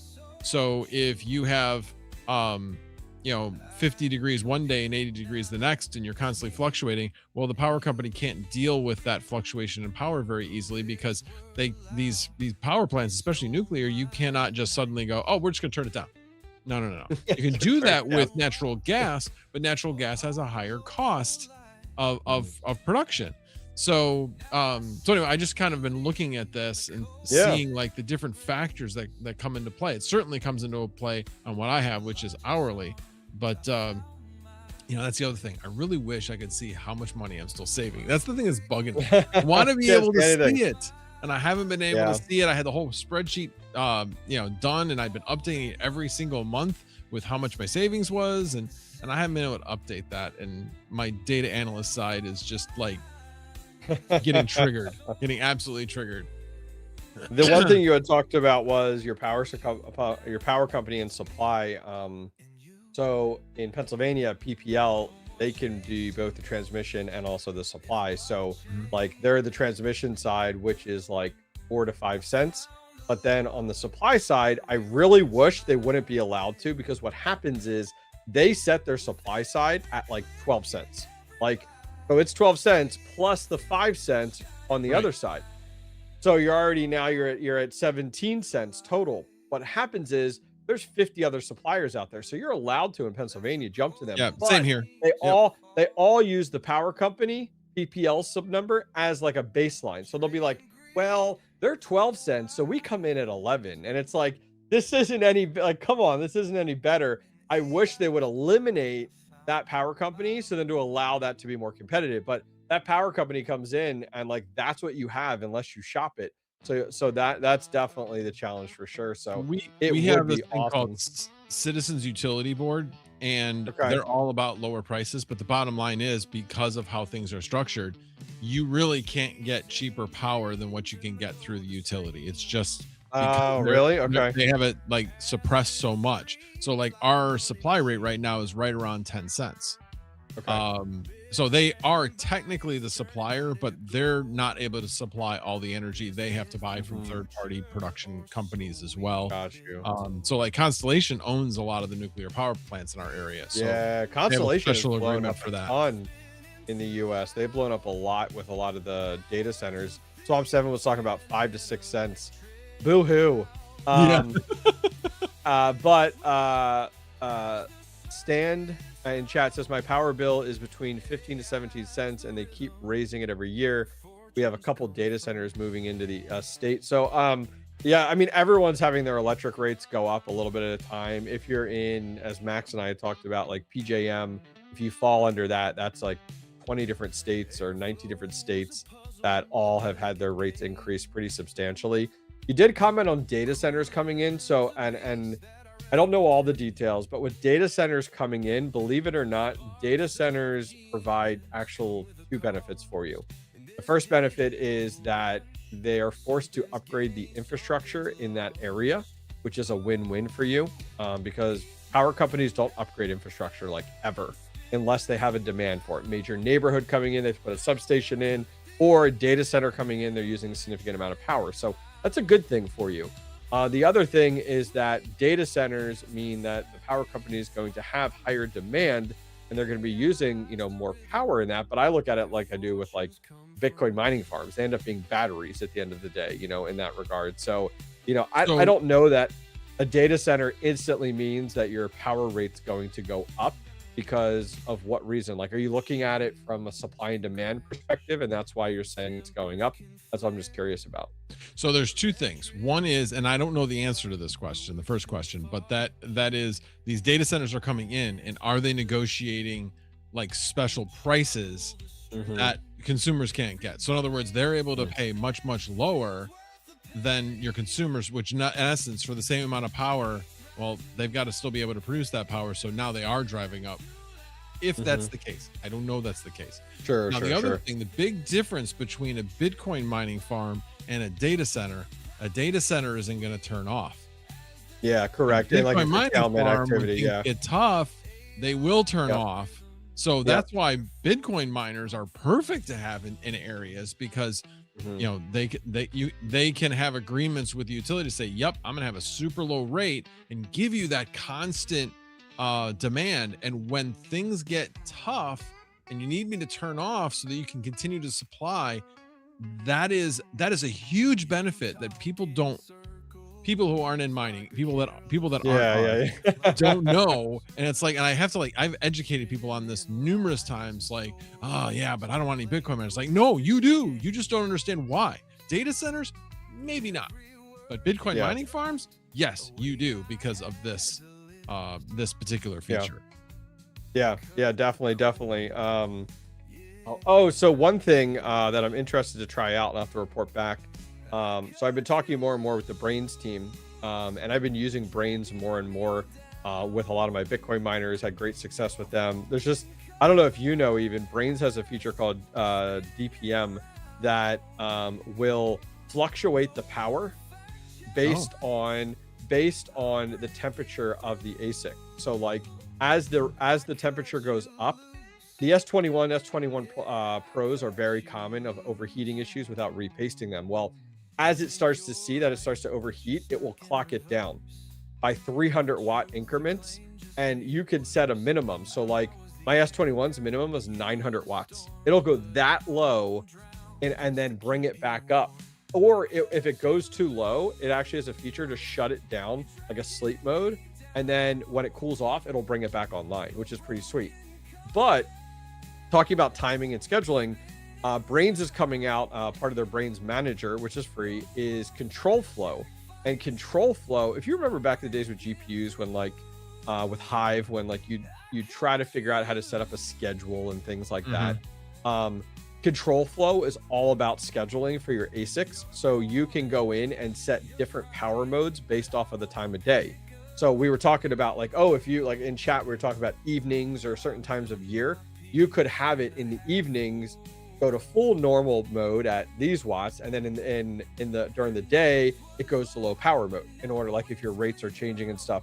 So there's all their entire control flow is all about like controlling your ASIC and like the different times of day. And you can add in those schedulers, you can add in your rates and stuff like that, and like, oh, my rates are this at this time. And the cool thing is, one of the things which I like is they actually have a full map of you can set up maps of your farm. So I can set up maps of my shed, and I can put my ASICs in the different slots of the shed. And so I can literally view them almost like a switch where you click on the different switch ports. That's how you're going to be able to access your ASICs and such. So I'm looking forward to be able to set that up. So I'm talking with them more and more about testing it out because they're going to be releasing that soon. So I'm like, oh, that'd be really slick. Very cool. Yeah, I remember those days. I remember I had a switched PDU, which died, unfortunately. Sent to me by Rondi. Was Rondi the one that sent it to me? I'm pretty sure it was Ron. Yeah, Rondi was the one that sent it to me. So that was very nice of him. But yeah, unfortunately, it died when the power company decided to send like over 252 volts. I remember this. Yeah, I remember this. Yeah. So yeah, and once the voltage came back down, when I was just actually doing the Threadripper system, I'm like, let me plug this other one in. Now that I have an extra plug and I have some other things I can plug into it that are brand new, let me see if this thing will run. And I did everything to reset it, factory reset. I did all those things, and it was just dead as a doornail. So I need to get rid of that thing. It's just taking up space in my basement. Yep.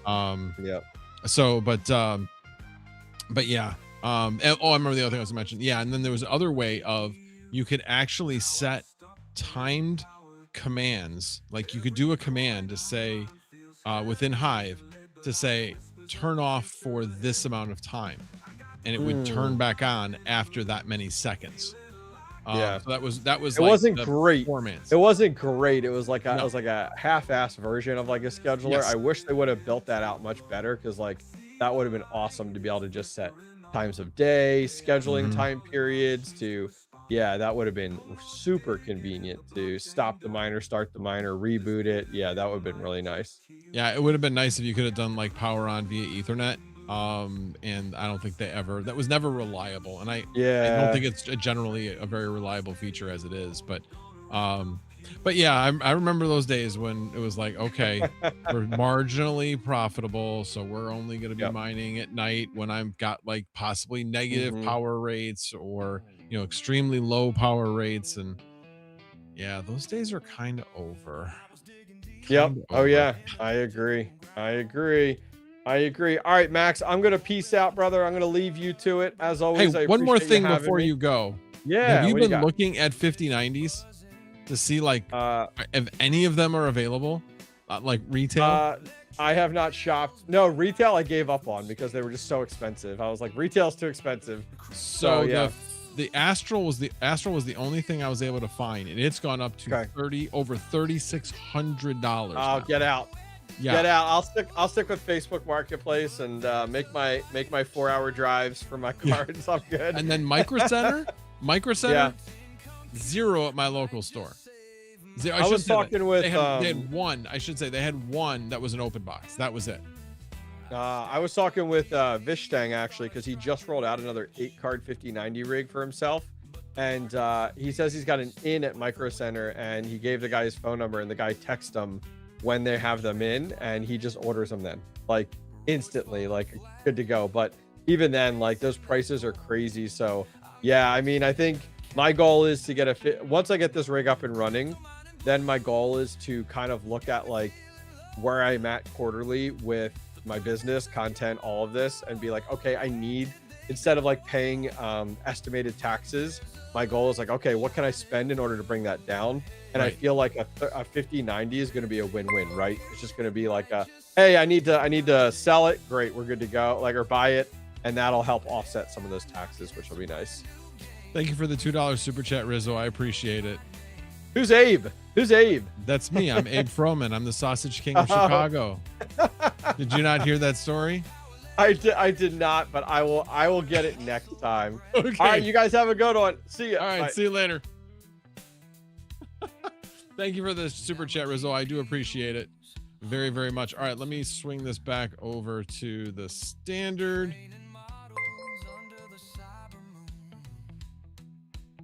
There we go. Oh, oops, wrong scene. There we go. Not that there was anything bad to show or anything, but yeah, I had my notes on of the things. But yeah, I was checking out 5090s and they're just nowhere to be found now. They're like not there at all. So that guy behind me, that one right there, I don't know. I haven't, like I said, I have until January 31st to return it. So I'm seriously debating whether to keep it and stick it in that unit back there. And then I just have to figure out what I'm going to do with that 3090. And oh, that's another thing. So Bear Market Miner, great content. If you guys haven't watched him, really good. Has a lot of good content on Salad and Octaspace specifically. I don't know if he's done really much on Vast, but anyway, he has a lot of good content. Well, he is building his first Epic server as well. And he is selling some of his old, and he was talking about 5060 Ti's, for example. And he was saying, not really doing that great. I would agree. They were doing really well for a while and now haven't done very well. So I'm kind of debating what I'm going to do with them. Maybe replace them with 5090s over time. I'm not sure yet, though. We'll see. We'll see. But all right, my Micro Center has Asus ROG Matrix in stock. I thought those were like only going to like influencers. Now I gotta check. Let's see here. No, I already know. But I didn't check the Chicago store. Let me check the Chicago store. Into 5090 RTX. And let's see. 6 in stock, but that is... Oh, they don't have any graphics cards. They only have... yeah, they do not have any graphics cards at all. 0. Wow. Yeah, that's telling you 5090s are gone. Absolutely gone. I bet if we go to Amazon, it's only going to be resellers. There won't be any being sold through Amazon. I should actually check BH Photo. They sometimes will be like a last holdout. People forget about them. Let's see. Yeah, everything here is... Let me do that. Yeah, 3600, 3600, 3700, 4000, 3400, 3900, 3600. And these are, I'm sure these are all resellers. Yeah, I'm sure they're all resellers, but man, that's crazy. All right, let me check BH Photo. I know I don't have it on screen, but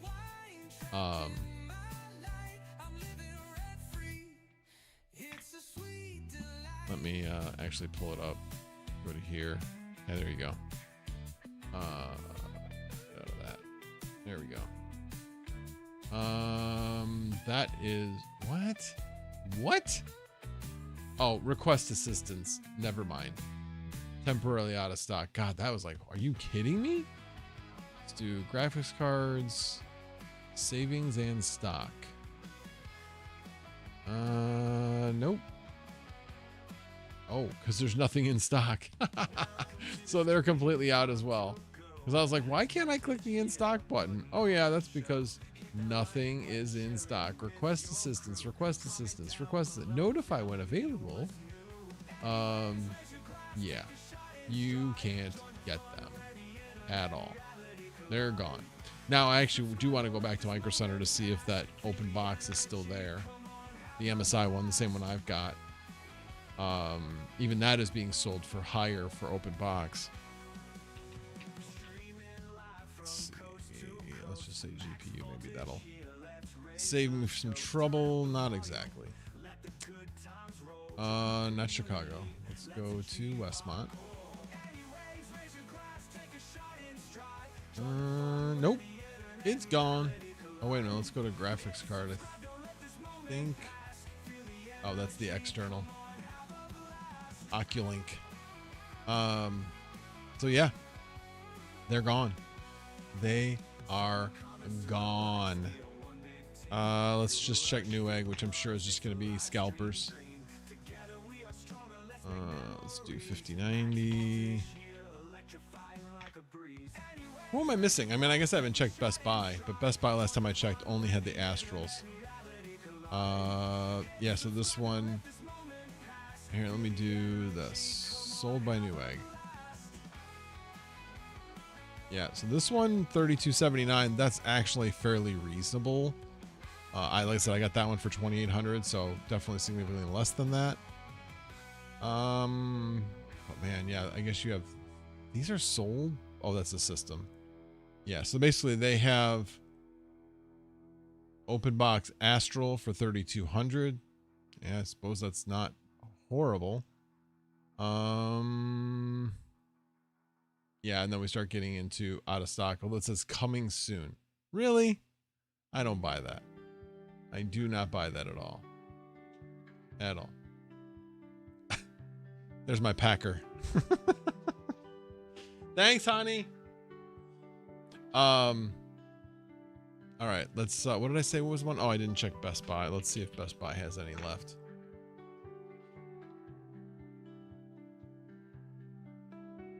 Ugh, I hate that thing. And then I gotta click the GPU itself. Let me see where thanks for being here, hobbyist. I appreciate it.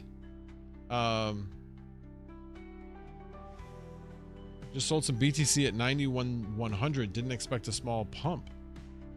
B&H is sold out. I see that. My screen just lit up. Entire neighborhood. I'm blind. Oh, sorry. Why would I return the 5090 behind me? Because I may not have a place to put it. It's a water block. That's the other thing. It's a AIO basically. So that's the other reason I like air cooled better.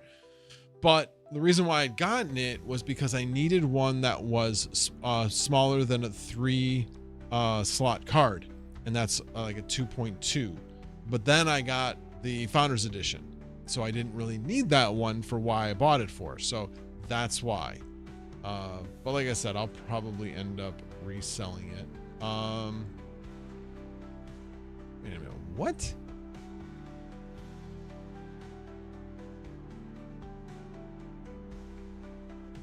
What are we looking at here? They jacked up the Astral to $4,200. That was $3,600 earlier today. Holy crap. I just want to make sure that this isn't through sold and shipped through IPC store. Okay, it is a reseller. I was like, you gotta be kidding me. Yeah, it's through a reseller. A scalper. Not that I'm any better. I mean, I'm talking about scalping these things too. Because I can, because that's what the market is. Yeah, wow. All right, let me get back to chat here. Yep. And so which oh, I don't want to out where yours is in case you want to get a Matrix. But I was going to say, which Micro Center has the Matrix? This, by the way, for those people that don't know, the Asus ROG Matrix 5090 is an 800 watt card. 800 watts. The standard card is like 575 to 600. This is an 800 watt card for generally minimal gain. It's not, it's a statement piece is what it is. It's an anniversary, that type of thing. Yeah, it's an interesting unit, that's for sure. Oh, that's right, I forgot. You are in Minnesota. Minnesota. Let's take a look. See what you have up at your Micro Center. All right, so there we go. St. Louis Park. And let's see if they're still there. Graphics cards. There we go. Yeah, they're not showing. They are not showing. Got 10 of these at 3,400. So they've got the Astrals at a decent price comparative. And like I said, this is the one that's behind me, the Supreme Liquid. So there are places that still have these in stock, but in Chicago area, nope, we do not have them. Amplifier BTC recently sold some RAM, but holy crap, do eBay's fees suck ass? Yes, yes they do. The key is that you can limit those fees a bit if you are selling a bunch of stuff all of a sudden. Like when I sold like 20 graphics cards, I did a month membership as like a seller, and it brings your seller fees down like 4 or 5%, something like that, and it makes a big difference. It really makes a big difference. But again, only if you're selling things I mean, obviously if you sell all the time, it just makes sense. But I did the math and I saved like 2 to 3%. Obviously you have to pay the monthly fee, which eats into that, but I think when all was said and done, I saved like 2 to 3% on the whole thing. So 2 to 3% of like $6,000. Yeah, that's pretty substantial. So yeah, I was pretty happy about that. Look at GPUs sort by price. I said closest match, but lowest price doesn't change anything. If I say include out of stock items, that's a different story. It doesn't even list it. Doesn't even list it. There's no. All right, hold on a second. Let me go to products. Let me do this a little bit differently. PC parts, graphics cards, and then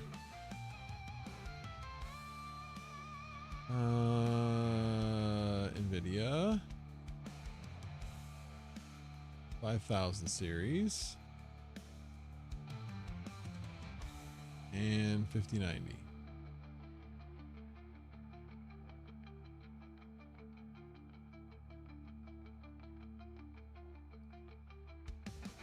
Yeah, I don't see the matrix at all, and I still have it, I think. Yeah, St. Louis Park. It's not listed on the website. Maybe it's at your store, but it's not listed at the website. But you can see all of these. Obviously, this one's in stock. We knew that.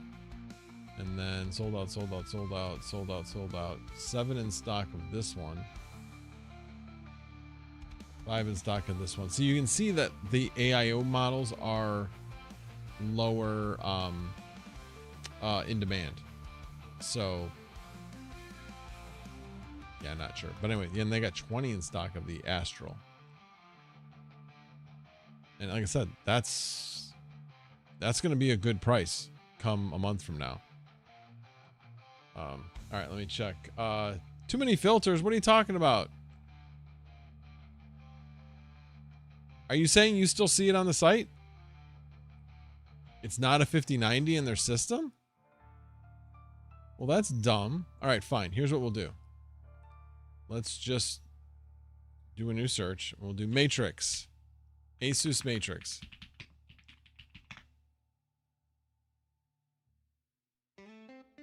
Wow. Yeah, you guys have one in stock.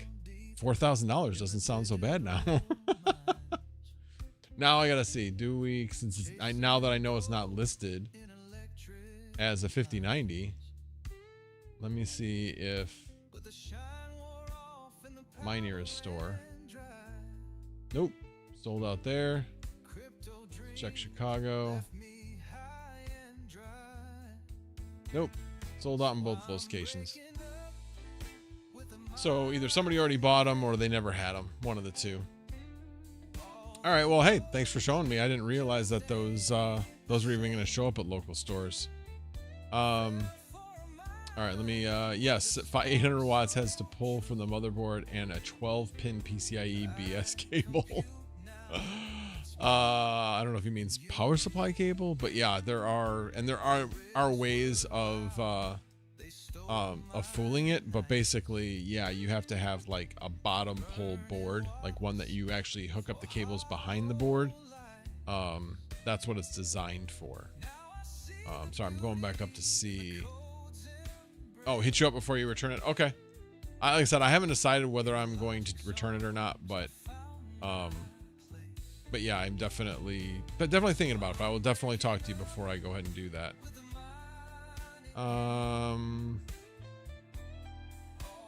Just double checking.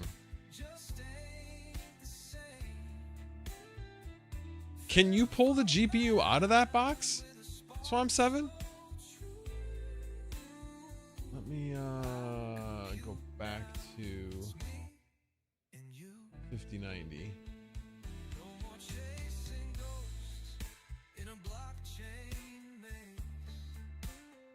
And then, I mean, $3,000 for this, but you can pull it out of there? I mean, the cool thing about it is you could use that with like a NAS. You can use that with lots of different things. Because I'm sure it's got an Oculink connector. It says Thunderbolt 5. But I assume that there would be an Oculink connector from the graphics card to the actual motherboard itself. But maybe it is only Thunderbolt. Let me see. Let's come down here.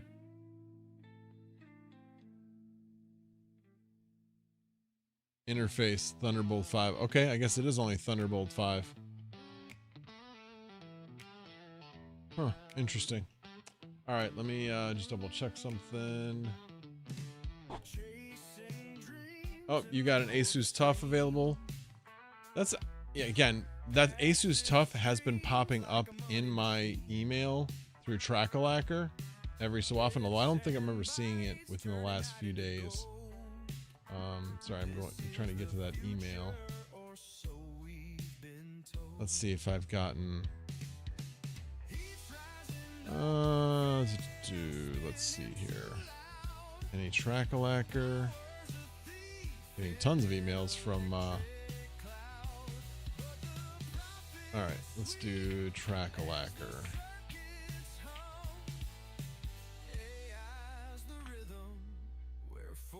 The last Trackalacker I got was on. Why is it? Why? It's like slightly out of order. So I did have a Founders on January 1st. That was through Best Buy. It was gone in an instant. And then the Asus TUF was also gone pretty much in an instant.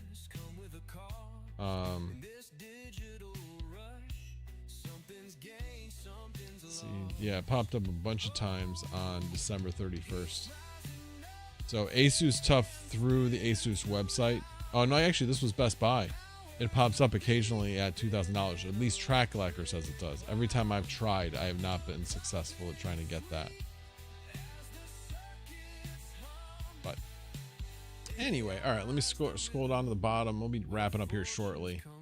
I only have one 5070 on Salad, and it's rented for 5.6 cents. It's been a few months since it's been rented.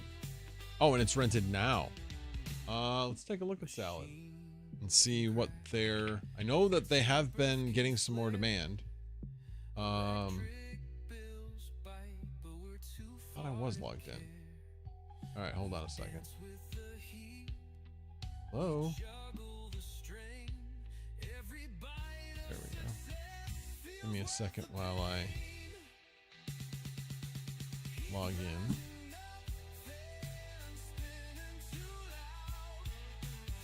I already was logged in. It just, for some reason, wasn't picking it up. Now it is. And let's go to the solid network monitor. So yeah, definitely have a little bit more. You've got 4090s. I've got 4090 on it right now, and it's making 11.2 cents.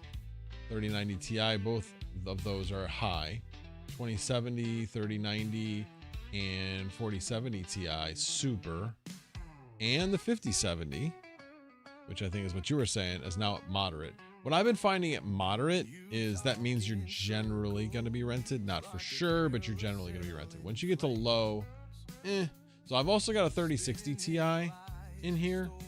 Let's take a look, see where I'm at. I should be, yeah, I'm rented just on the 4090. This one was rented. And then went away. Let me just double check to make sure that it's still working. Because, you know, the stupid Windows things go away. No, the 3060 Ti is still running.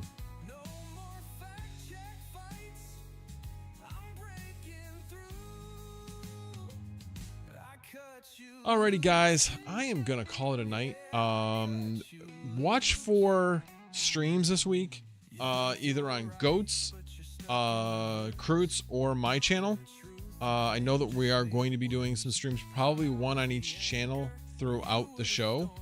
And I know we talked about doing a stream tomorrow night, so we'll see. All kind of depends on how things go.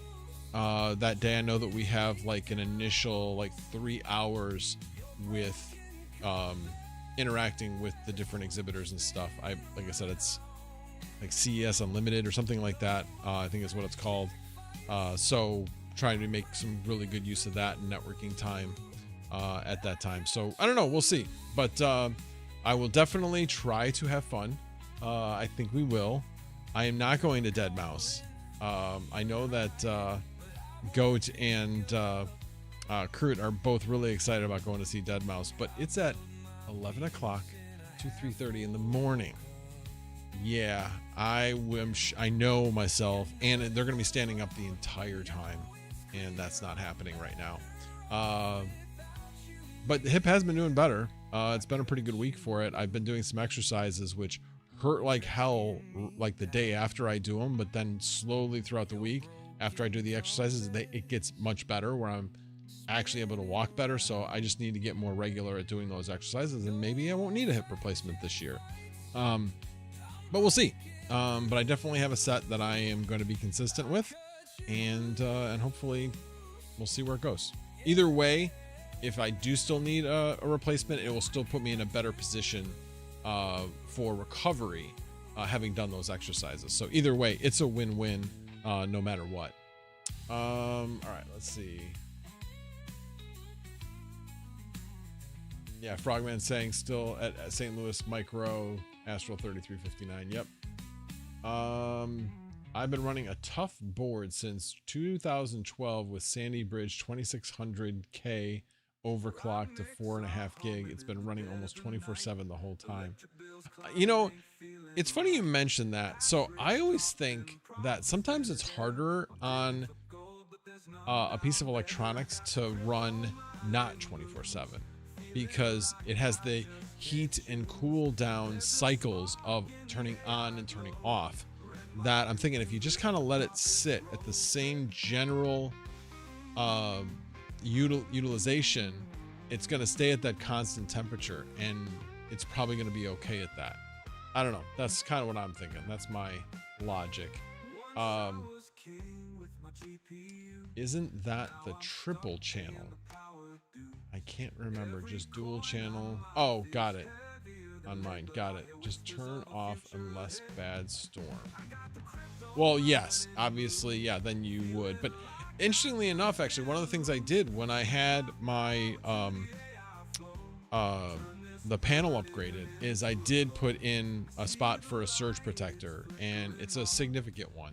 So it's not a perfect solution, but it's like a 90% type of thing.